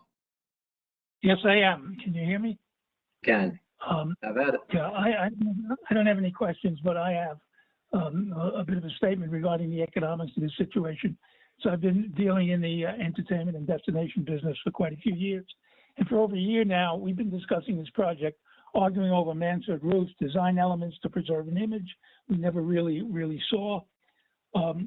We have one of the best design firms in the world. We have a developer who's invested billions of dollars in the city that never sleeps, and people are trying to inhibit them from helping the city recover from a major economic disaster. On the other hand, people have abandoned the city, and we have a company who's willing to invest and risk capital, and people are trying to sway them for personal reasons. Noise in my kid's classroom, dust on my street, the view from my bathroom window. Since when also is it illegal or immoral for a business to earn a profit? And by the way, all the founding members that we've heard about over the last year and a half in these discussions, what have they done to fund the museum? I've heard a dozen people talk about being the founding members, and yet the museum still can't function financially. And here you have a company that's coming along offering to build a foundation, a financial foundation under the museum, and we're looking to tie their hands. As I've been trying to state for the past 5 or 6 of these meetings, please understand the economic relevancy of what is now known as urban destination entertainment centers. Every major city in the world, and some of the minor cities, Arizona, Texas, places like that. And then when you think of some of our own development, Rockefeller Center, before it was built, was in the same situation. There was nothing down there. Now, when Rockefeller Center was built in the, 30s, early 40s, you have a major economic center built around it. Yankee Stadium, another place. As I mentioned before, I've worked and studied the marketing business in urban centers for years, and many cities, such as Hong Kong, Singapore, Paris, London, every one of them has a major entertainment destination in the heart of the city. The oldest one that I can recall is the one in Copenhagen, which is Tivoli. And Tivoli takes a huge piece of Center City and turns it into a destination center, which attracts thousands and thousands of people, both internationally and locally. So I think we have to all get behind the strong effort that Howard Hughes is put in to try to help us recover from this horrible economic disaster we've suffered. Thank you very much. Thanks, Alan. Are there any other members of the public, Dan? I'm not seeing any. That's all I see as well, Patrick. Great. With that, we will close the public hearing. Patrick, can I speak as well? That's Rosa. Yeah, hang on just a second. We're closing the public hearing portion of the meeting. Michael, I know you had a question that I asked you to hold until after that. Thank you for doing so. So I'll let you go first, and then Rosa, you can ask a quick question after that. But let's keep in mind the time and that we still have to debate and come to a resolution. Thank you, Patrick. My question for EDC is about a 99-year lease. Clearly they were working on, 21-year extensions or something like that. Does the 99-year lease give them any ownership privileges where they can act as the owner of the property now rather than as the tenant of the property? Why 99 years? Why not 49 years? Why not 74 years? Where did you come up with 99 years? They get no fee interest in the property, no greater than it is right now. They are the tenant now, and they will continue to be the tenant. In 99 years is the ground lease length that we give out for fresh terms of leases. But isn't 75 or 99 considered to be ownership from a fiscal point of view, from the bank's point of view?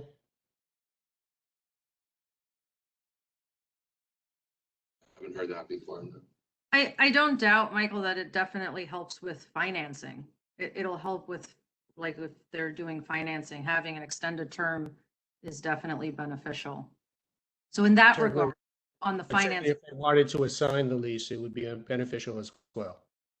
right, and that would require the city to consent to whoever, if they chose to assign, that we would need. So was the lease term ever a part of the negotiations, or you just handed them a 99-year document? It's a good question. No, it's part of, kind of to Orion's point, the city for standard new leases would do a 99-year term in exchange for the public benefits. And how do you value the public benefits? Have you done an appraisal? Is there some kind of, could you provide us with some kind of logic for how to value public benefits over that term of the contract? Yeah, that's something we can get back to you on. The comparison or the justification of public benefits in exchange for term, is that right? Yes. That's exactly my question. Yeah, that's something we can go back and get you something more thoughtful on, for sure. Okay, if you could send it to Diana, that would be great. Okay. Thank you. Thanks, Michael. Rosa? And really quick, sorry, Michael, the question Michael asked earlier regarding environmental review, we have the answer now that it's a type 2 action based on the determination that there's no material change in the conditions. But No change in so use. isn't it a larger territory that you're dealing with now? You've expanded their There's fiefdom. no new premises as part of the proposal. I'm sorry? There's no new premises added to the lease as part of the proposal, no.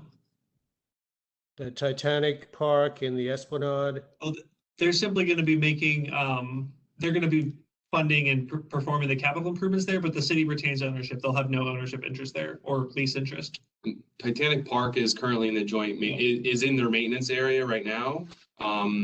They have no leasehold interest in it, but they do maintain it. And then the Esplanade Improvement Area is adjacent immediately north of their leasehold premise. So that's why they can perform these improvements through obviously a more separate approval, public approvals.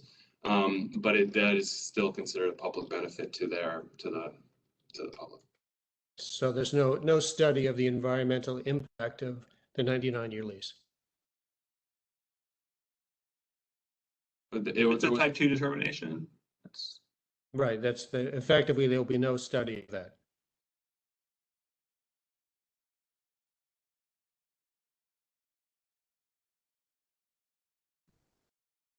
That's correct. Thank you. I mean, why do we have a planning commission? Thank you. Okay, thanks, Michael. Rosa? Thank you very much. I wanted to actually take off my CB1 hat for a moment and put on a different hat as a co-founder of Brooklyn Bridge Manhattan. And Will, since you have several times asked for ideas for proposed public benefits, I wanted to bring this up. And many people in our discussion tonight have also brought up the fact that there is absolutely no outdoor recreation space on the east side of Lower Manhattan, which is something that we are trying to address with this project. It's a project that was born from the Waterfront Committee at CB1 late last year, and it envisions using the 9 acres of land beneath the Brooklyn Bridge for a community park, adding desperately needed active and passive recreation space, as well as a public library. All things that we have been asking for from our community for a very, very long time. So we see this as a community and economic revitalization project. And I just wanted to take this opportunity to both put it on your list possibly of proposed public benefits, but also to invite everybody here tonight to come to our presentation where we will be updating the community board on the project on September 28th, which is our next waterfront meeting. That's it. Thank you. Thanks, Rosa. Awesome. Thank you, Rosa. Okay. No other hands up. We'll close the hearing portion, and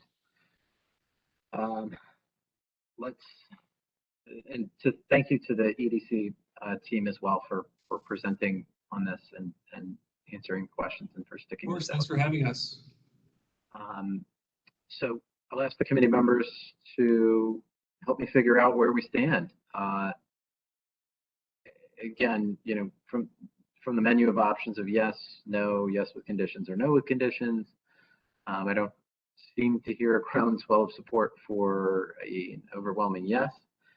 Are there those who would be persuaded with a yes with conditions?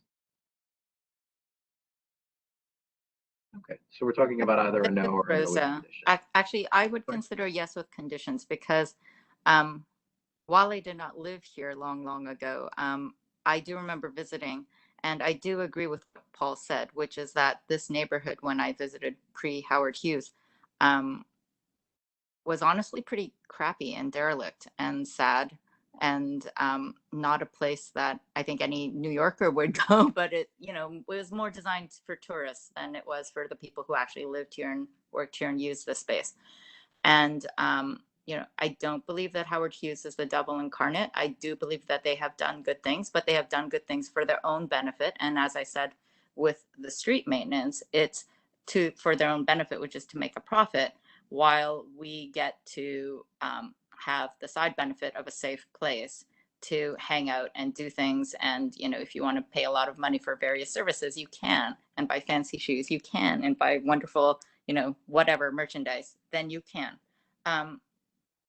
I think that overall it has been a benefit to the community.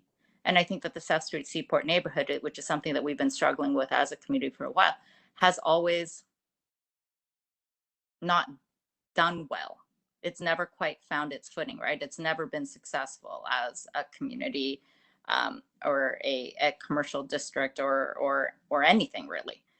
And it's doing better now than it was. I think that is because of their investment. We can, argue about whether or not, they're making too much money or too little money or money off of the public. But, what are the other options? I think that what we should consider is how do we make a deal that is fair and equitable? And I think that that's going to be sort of like where the problem lies, is figuring out what is fair and equitable. I think trying to make the most money from this, frankly, is a way to go. And that's why I brought up the question of, well, what happens once we as the public put in $5 billion of, infrastructural investment? I mean, that's to their benefit at no cost to them. So we need to benefit from that as well in the dollars that we get back.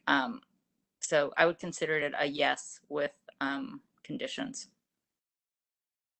Thanks, Rosa. And personally, for my vote, I would also be in favor of a yes with conditions.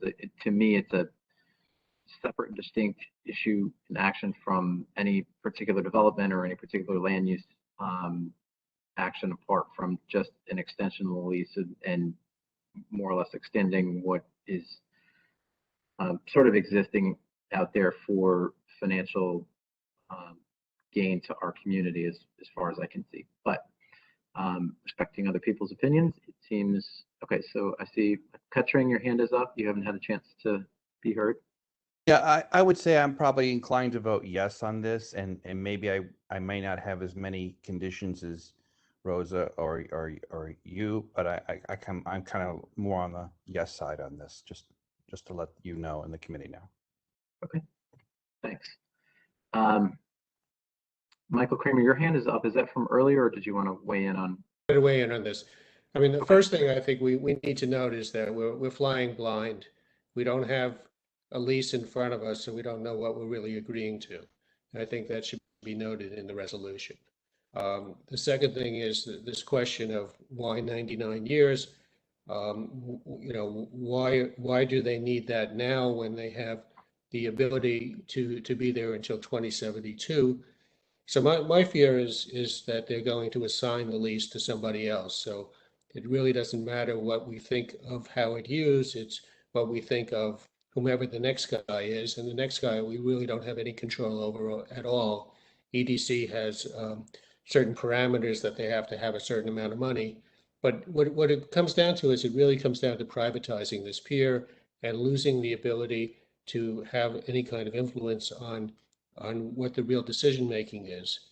The third point I guess I want to make is that swapping this retail space on Schermerhorn block, I mean, what they're really talking about is just right sizing or downsizing the Seaport Museum. They didn't mention that. So they're getting more space here and they're not paying for it. And then the last thing I think that's really the key to this whole thing is there's no way to value. We don't have the expertise to decide what the economic value of extending their lease is. And I think that that EDC is really selling us short in terms of the improvements they're getting for that 99-year lease. And I don't know how to vote on it without having, you know, an expert appraisal of what the value of this asset would be for the tenant. So, you know, as the deal stands now, I think we're being cheated. You know, I'm not happy that they're paying $3.70 per square foot and then charging, you know, the retail is a couple of $100 a square foot. And, you know, and they're still losing money. You know, they still have really changed their plan from retail into restaurant, bar, entertainment, all that kind of stuff. And we've lost any of the maritime portion of this. So, you know, not that I have any complaints about the manner in which they are the steward of the property. And I sort of understand from a business point of view why they've made some of the decisions that they've made. But the real problem I have with this is just giving them a blank check and allowing them to, and losing any opportunity that we may have to comment, even if if none of us are on the community board year, you know, 21 years from now or 42 years from now. You know, they're getting away with a very cheap rent and they're getting away with very little oversight by their landlord, the city of New York. Can I ask the EDC team to comment on the notion about not having a physical lease and how, you know, is that an unusual thing in this circumstance? I know when we get, for example, it's a totally different circumstance. I get it, like a Section 195 notice for the city's acquisition of office space. They don't have a lease in place yet because what they're asking for effectively is the authority to negotiate, enter into a lease to acquire office space. That's different, I get it, than the disposition of otherwise public land. But in terms of how that works, whether, you know, I hear the chicken and the egg analogy used often in this discussion. Is that very common that you, when entering into lease discussions as a land use action, that you don't have the lease formalized and you're more or less asking for authority to enter into those negotiations under certain parameters? Or do you usually have the leases that you're able to come to the community boards with and say, here are the terms? I would say that you know, this is of course like the standard process in terms of moving through a ULURP for a, you know, either a new lease or edits to an existing lease that do trigger ULURP. I would say, you know, a lot of the times we sort of have general terms like the ones you see here on the screen, and then sort of approach more specific terms as we get toward the end. And I think it's, you know, again, this is sort of the sort of way that ULURP is set out in a multi-stage process is in order to sort of take the feedback from, you know, individual parties as we go along and sort of roll that up into something at the end and then incorporate that as best we can as the city into the final product. So I'm not sure if that answers your question, Patrick. Well, no, it does, yeah, but it does, and I'm sorry to whoever I interrupted, but is there a point at which, and maybe we're identifying a flaw in the ULURP process, frankly, but is there a point at which then EDC will come back to the community board and say, okay, we've heard you, we've gone over these parameters, here is the final document, we'd like you to opine on that? I would say there is not a formal process through which the community board gets binding authority in that regard, but we would be glad to come back before the community board with, you know, with the final product to talk about how we've incorporated the, the priorities that we've set forth, throughout the ULURP process. Before it's signed. I think that's really what we're asking. When you have something a little bit more fully baked, right, for folks to consider. So I think, frankly, Patrick, I think the answer is no on that. It's difficult to it is difficult to review draft documents in a public setting like that, particularly as we've seen, like I mentioned with the there was the draft LOI for the Newmarket Building site project that never happened, and the fact that there is that draft document out there, we get held to the standards of that document, although it was never binding and entered into. Sabrina, I don't know if you were going to add anything else there. Yeah, no, I think Will, you touched on it really well. To answer your question, Patrick, yes, this is like I don't think anyone on this call would be happy if we came with a fully baked lease. Like, oh, this is it. This is the thing we're doing. And so the ULURP, what it does, it allows us to seek this community feedback now. So there is no draft lease, just for full transparency. It does not exist. This is the seeking the authority to negotiate the terms, getting as much feedback, like everything from today was incredibly helpful, so that if this does go through, we can incorporate this feedback from the community. And to Will's point, I don't think we would have any issue coming back, but there is no formal procedure within the ULURP process that we would come back to seek approval. It would be more of, we would come back and report back on what's been included.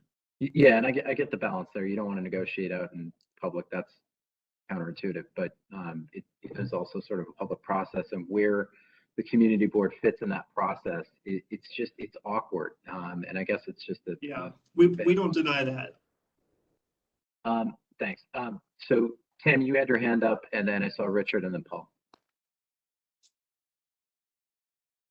Hi, thanks so much. I had a question on the proposed public benefits. I'm just taking a look and wondering, I know that we had approved the Titanic Park improvements with landmarks and things like that, but that's already seemed to be something that was included and happening.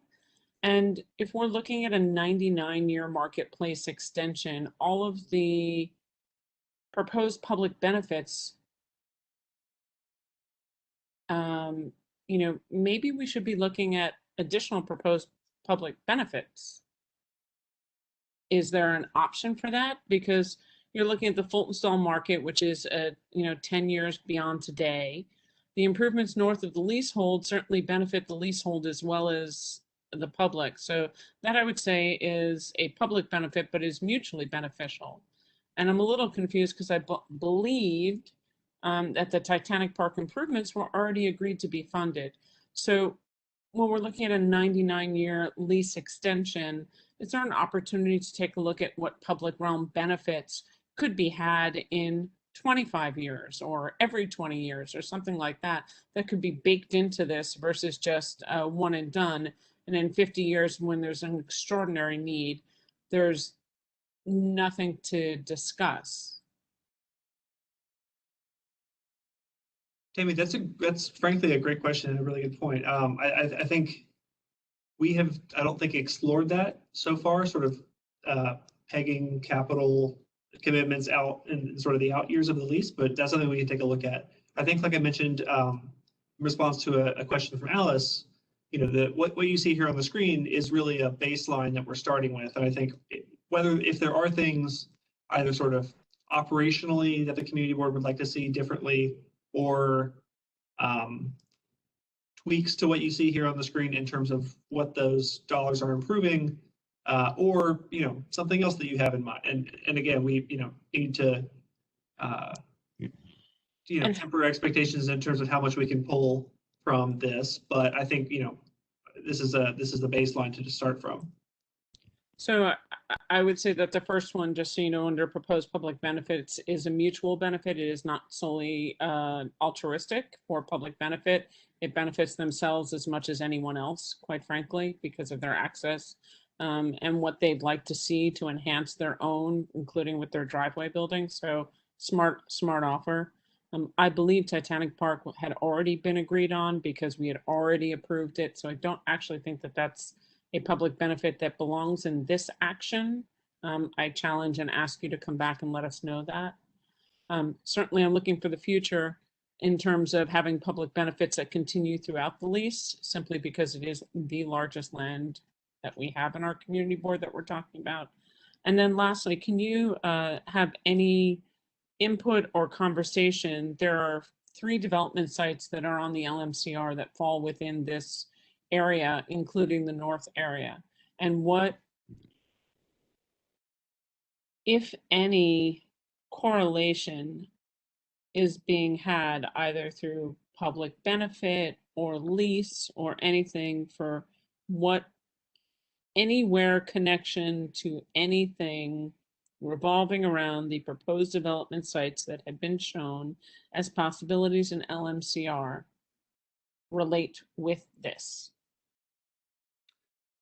So let me take the first one, or an earlier point. I think what we've, like Sabrina mentioned, in terms of the public benefits, these are really, frankly, quite preliminary. I think that the scope is still to be worked out, and I would say that if there are specific sort of duplications or this or that, we can work that out later. And I think again, sort of specific improvements would go through PDC and design review, and we can talk about that more in terms of what exactly it is that we're improving, what the improvement is. Tammy, would you, the development sites within LMCR, that puzzles me a little bit. Could you expand on that? Sure. In much of the public meetings and in the last few meetings that we've had, there was, with the option of land extension, there were development sites that were marked off throughout the entire area, starting from the Battery, meaning the Battery Park itself, that area, all the way through to Brooklyn Bridge. There were 3 sites that were noted that were in and around the historic district on the north side. And 1 or 2 of them run through here. If not, and obviously there was one just north of here. Okay, got it. Yes, there was no, I would say the concept plan that we are working on through LMCR, the 5-day Seaport Master Plan is very much that a concept that we'll be releasing by the end of the year, proposing what could be done in sort of the longer term. I would say in terms of the governance structure, the schematic design, land use approvals that would be needed for that, all of those details are left to a future date. So I would say no, there is not an overlap in terms of this lease affecting anything that would be constructed or conceived under that. The LMCR work has, of course, considered existing conditions, including not limited to the Pier 17, the in-construction tin building. Obviously, we aren't planning on a completely blank slate that has no existing development and no existing agreements. We're sort of planning around that. But I would say it's still very much conceptual. And I do hope that by the end of this year, when we release that concept plan, after one more round of public engagement, that we will have sort of more definitive detail on each of those items. So nothing that you're talking with this land use action is related at all to any of the new development sites that are being considered through this tract of land or adjacent to this tract of land. Correct. That resiliency planning process noted a few places where buildings could potentially go, not necessarily proposing anything there. And yeah, these are unrelated. And you will get back to us on the fact that the proposed public benefit, my belief based on the work we've done on the community board, that the Titanic Park was already funded. Yes. Gone through LPC.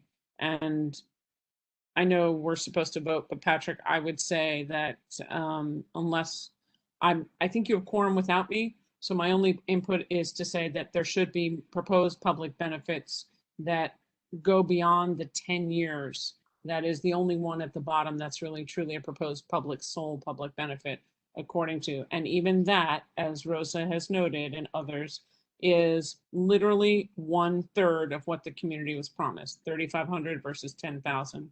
And as we all know, real estate is all about location, location, location.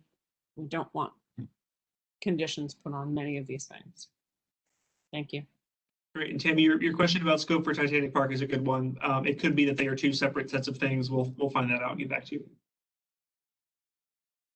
Thank you, Will, and thank you, Orion. Thank you. Nice to see you. We do have a number of other committee members with their hands up. I just want everybody to please be mindful of the time. It's 9:45. We still have to take a poll and come up with a resolution. So Paul Goldstein, then Richard Corman, and then Rosa, and then Alice. I mean, I'm pretty much, you know, I'm very disappointed, and I don't really accept EDC's explanations as to why they couldn't either A, delay this to give us more time, or come to us sooner to make suggestions before we had some better understanding of this. But being where we stand at this point, I think I'm prepared to suggest a no resolution with a number of additional amenities suggested for the community, including many that came up this evening. And I don't know if you want to hear them right now so we could start writing a resolution or not. So those would be, just so I understand, would those be sort of like conditions that would go with a no vote, or? It would be no unless, but it would also set certain conditions and things that we want to see included in this agreement. Okay. So what I'm hearing is that there are certainly going to be some conditions one way or the other. Could I ask you to hang on to that list just until we get to the other folks' comments or questions, and then come back to that when we come up with the resolution, because I think that'd be very helpful. Thank you, Paul. Richard, and then Alice. Oh, sorry, Richard, then Rosa, then Alice. Yeah, thanks. I'm maybe sorry I didn't ask this before. No, I think everyone's asking the same thing. As I look at these public benefits, and I'm quite puzzled as to why the city actually decided to extend this lease at this point on the basis of these identified public benefits, $10 million, of which Tammy said these are quite suspect in any case. So I don't really understand what the motivation is, unless there's something else that we don't know. You know, if the motivation is to come up with a whole set of new public benefits that haven't been identified, well, that's what needs to happen first. So I think I'm ending up saying a lot of what Paul and others are saying. I don't see the reason to do this yet, unless we really have a clear set of public benefits. And there's no urgency, because at least the urgency hasn't been identified. Howard Hughes is here. It's got, I don't know how many more years. Is it 40 more years left as it is? Maybe longer. So what's the urgency of doing this without clarity around the benefits that we get? So that puts me as a no with conditions. Thanks, Richard. And Will or Ron, if you, I know you've sort of dealt with the issue a little bit, but is there a direct way to answer that? What is the urgency?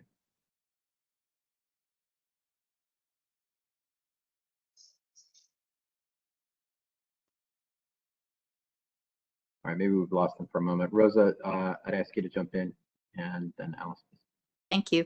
Actually, I responding to something that Michael said earlier. I think that the way that we need to look at this contract or look at this possible lease extension is to think of it as a contract that has to be watertight, and it doesn't matter if it's Howard Hughes. It doesn't matter if it's like Acme Corporation. It doesn't matter who it is, but whoever, whether it's them or their successor or assign, the contract has to be really clear on what we expect for them to do. And then whoever, if anybody ever takes over that contract from them, then we will still have the same result. So sort of divorce it from thinking of it as Howard Hughes and think of it as, what do I want any company to do if we wanted to have a 99-year lease, right?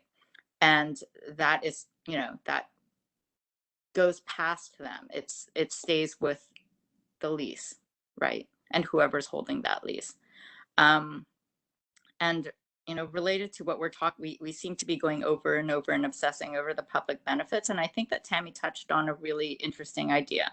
Rather than having a set of defined proposed public benefits, because we may not come to agreement on what that is tonight, I would propose that we actually have them set aside a certain dollar value into a fund. And perhaps that fund could be controlled, you know, in conjunction with or by the community board as grants to various projects that the community board believes, you know, should be funded. And rather than saying you're going to fund, you know, $1 million to this and $8.8 million to that, we say you're going to pay us $1 million every year. And that's going to be your public benefit fund. And we decide, you know, what cause is important to us as a community board to support. And they don't get to say, but they get to fund, which I think might be an interesting idea. And then, you know, to me, I hate to keep harping on the Fulton stall market, but to me, it just seems like it's a small thing, but it's just a signal to us that you're not taking something that's important to us as a community seriously.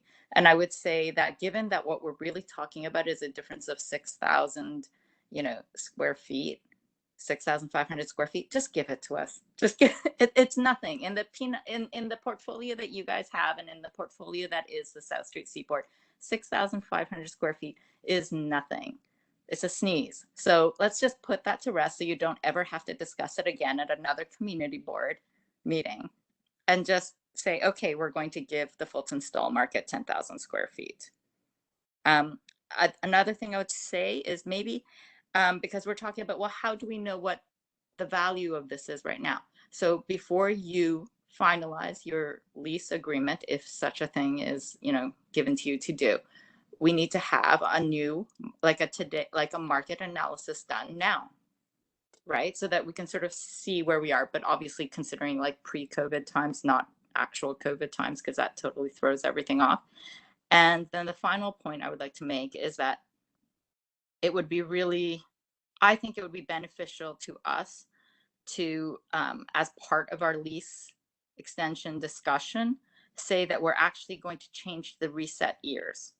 So maybe tie the reset years to 3 years post completion of the resiliency project, which will give, you know, the project their, you know, the market value of the lands that we are talking about time to hit full value once the resiliency project is done. And then the reset happens at that point so that we know, okay, you know, whatever that is, then, you know, that's the new value after we invested $5 billion into this whole project area. Okay, that was it. Thank you. Thanks, Rosa. Just one point on one of your initial thoughts about the way we cast the public benefit. I don't know that it's a problem, but the way you've cast it, I just want to, and Diana may be able to sort of weigh in. It seems to me there may be an issue with, forget the administrative notion of setting up a fund that the community board then either directs or whatever, and maybe that's not exactly what you were suggesting, but I think we have to be careful in terms of how the public benefit is asked for. I seem to recall that there was some questions from the borough president's office about how those are cast, and in other words, it's one thing to react to a proposed set of public benefits, but it's an entirely different thing to say, this is what we want, you should give us this, it should be this, that, or the other thing. I'm actually wondering if we can set up like an advisory committee, like at whether the Manhattan, like, you know, where various community and elected officials have a say, and so that we can actually respond to the needs of the moment. Does that make sense? That does. So like and- a grant, like As a grant. logical as that seems, I just want to make sure that that passes legal muster within the Right, right. confines of what the borough president Completely understand. advised. Diana, do you have any insight on I that? mean, I can confirm that it's a very delicate situation when it comes to financing for things like that. I think we can include in a broad sense that kind of recommendation for us to work out with them down the line. It would definitely have to be configured in a way that kind of removes the community board itself from that kind of financial decision making. Right. But I understand the concept. I think it's a worthwhile concept.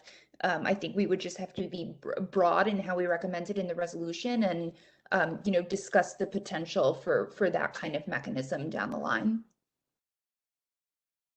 Right, thanks.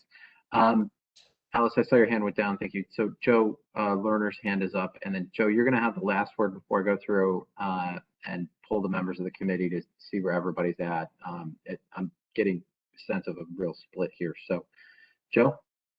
Well, I see a lot of loopholes in setting up a fund. Right now, we've been promised, what, $40 million for the library, but it's written down in Nowheresville. So they might push that into the fund and say, oh, we're finished. And that's that.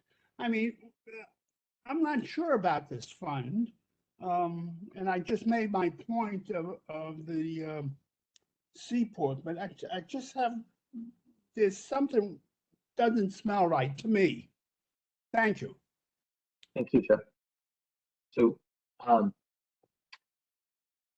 me go through and poll those who would vote on the matter who are still here and see whether you're no with conditions or yes with conditions. Tammy? And I'm going down just in the order that I see here on my screen. Tammy? I think you have quorum without me. Okay. So if you do, then go through the board committee first. If not, and if you don't, then I'll vote at the end. Okay. And it's no commitment. It's really just trying to get a sense of what we're working with here. So, well, I guess this. So, Richard, you're next. Yeah, I'm a no with conditions at this point. Okay. Hang on, let me do. Paul Goldstein. Same, no with conditions.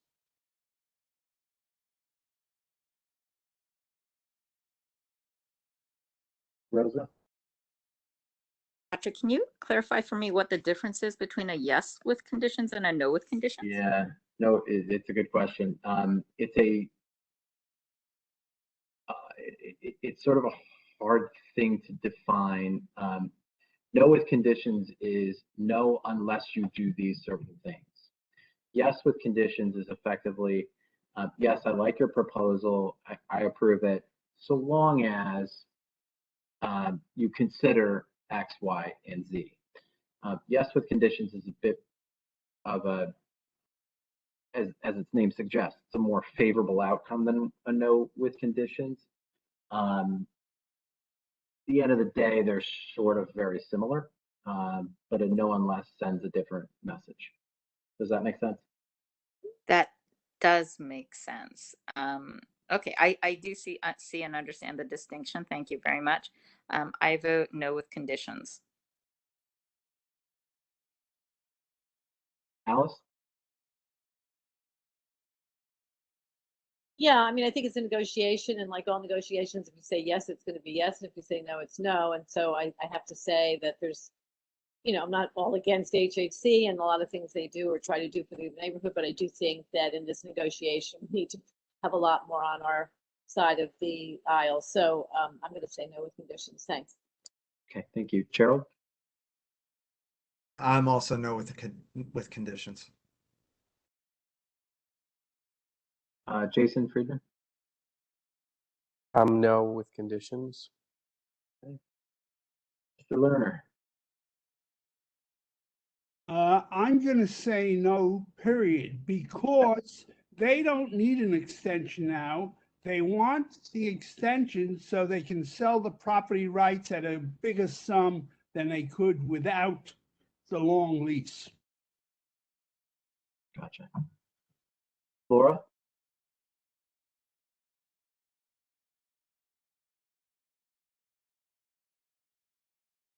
Main got caught up in the big rainstorm. Hope not. Megan Brown Kennedy? I'd be a no with conditions. No condition. And Michael Kettering, you are a yes or yes with conditions? Yeah, I'm a yes, and maybe leaning towards a yes with conditions, depending on the conditions. Okay. Somewhere between the yes with conditions-ish. So polling everyone, it seems that no with conditions is what the sense of the committee is.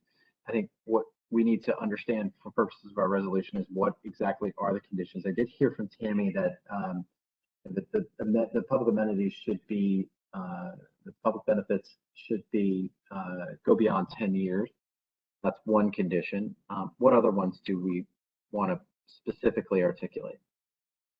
Okay, I have a list of some. Thank you, Paul. Among the ones that have come up tonight and in prior discussions are additional active recreation space.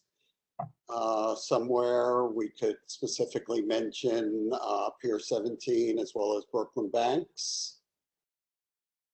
Number 2, the 10,000 square foot Fulton Stall Market.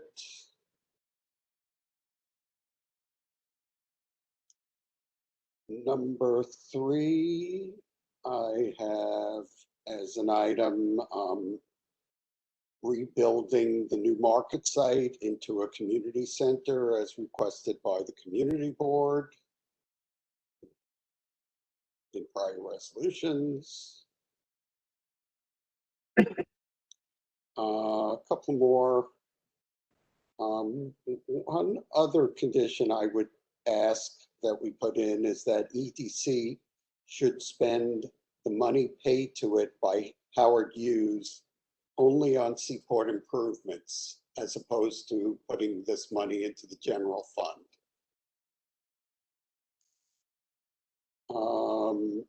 Let's see what else I have here. I mean, other people brought up resiliency. I'll let them speak to that because I don't know specifically what they may want here.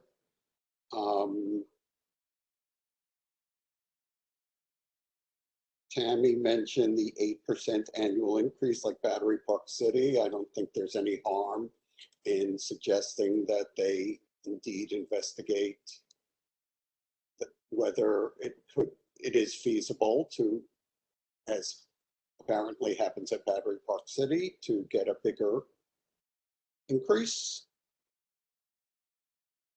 I don't think we want to tag a number, Paul, just so you know, because I think that can be egregious. But I think he suggested that they investigate some increase. As I heard it, that's how I wrote it down. Not tied to a specific number, right? I'll defer to how you both think that should be worded. Okay. Agreed, Tammy. And there was an issue raised by someone about no additional air rights being made available, and EDC seemed to suggest we put that in if we want it. And the only last thing that I'll throw in is that I think, as many people have noted, we should just start the resolution by saying we don't sense the urgency that seems to be taking place.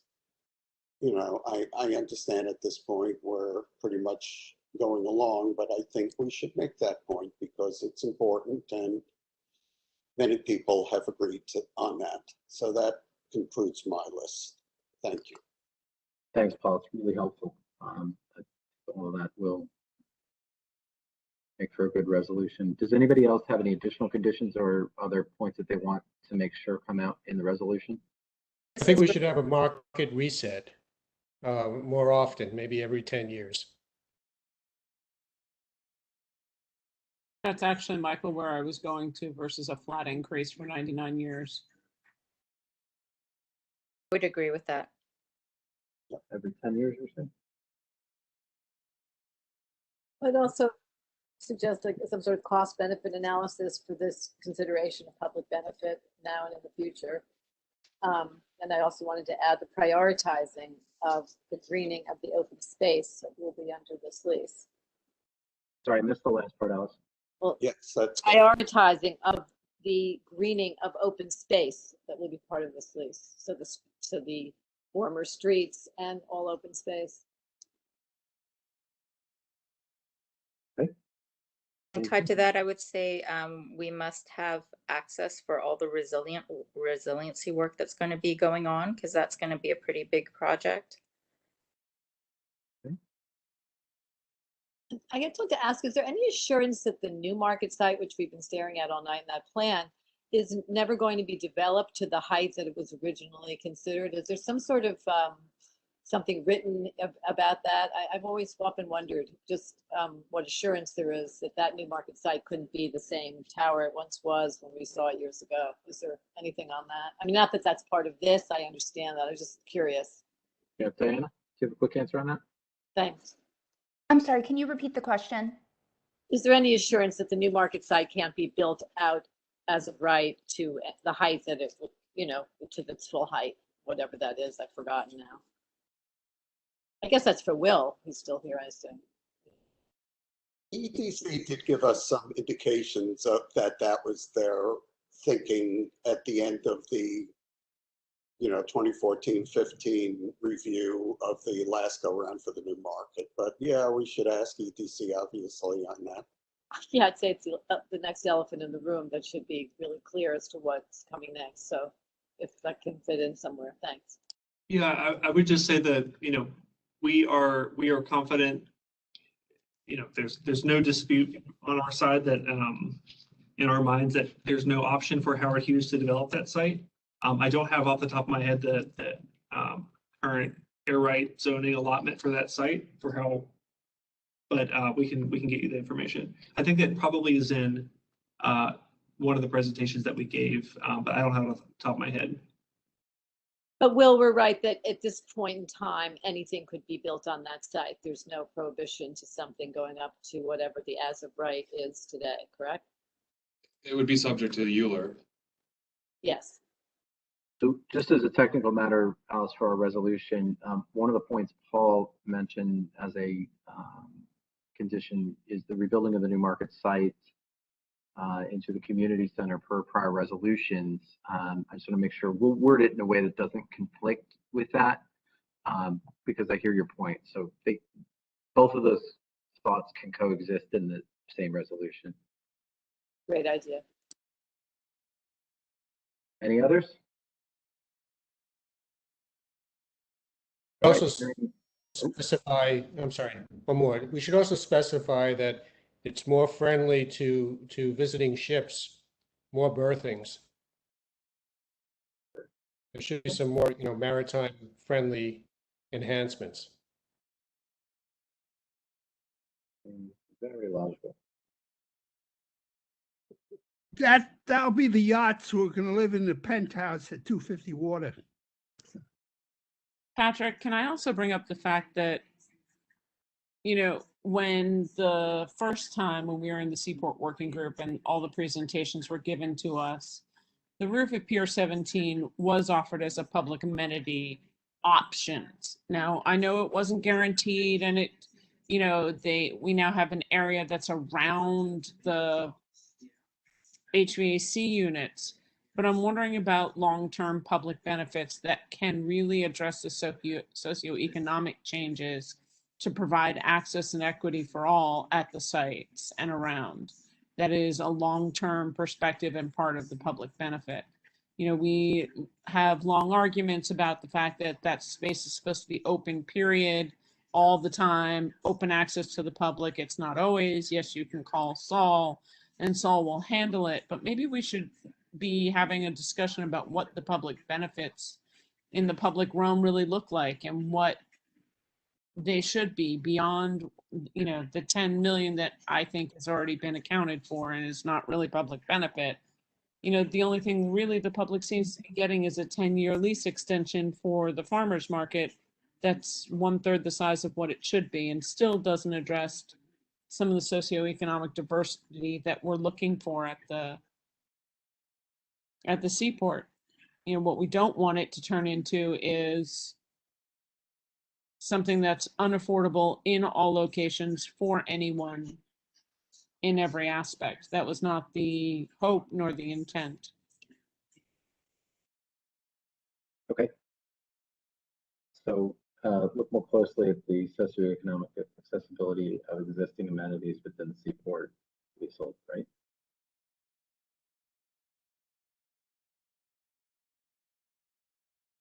Okay. All right, we're 10 after 10. I'm going to call the question on this resolution. All those in favor of the resolution, which is a no with conditions with the now 14, wow, that thunder came right on time, with the 14 conditions that we've just outlined. So all those in favor? Aye. Aye. Aye. Aye. Aye. Aye. Any opposed? Patrick, I'm going to be a straight no. Any other opposed? Any recusals or abstentions? All right, with that, we finished the item. Thank you. Patrick, sorry, it's Laura. I'm a recusal. I Oh. apologize. Thanks, no problem. Okay. Diana, you'll note that. Thank you. Yeah, I got it. So there's one opposed and one recused. Yeah. So we do have on our agenda an item about the capital and expense budget items for fiscal year 2023 as we enter into the budgeting cycle. Unless there are members of the public who want to be heard on this, I think what we'll do is, as we've done in years past, to sort of collate together what we've done before. And I know some of this has been circulated already to members of the community board. Collate together before what we specifically focused on from this committee, and then see if folks have anything that they want to add. And then we'll make sure that we put those items in there. Okay, sound fair? Yes. All right. So what's the timing on that, Patrick? What's the timing on submission of that? Diana, do you know?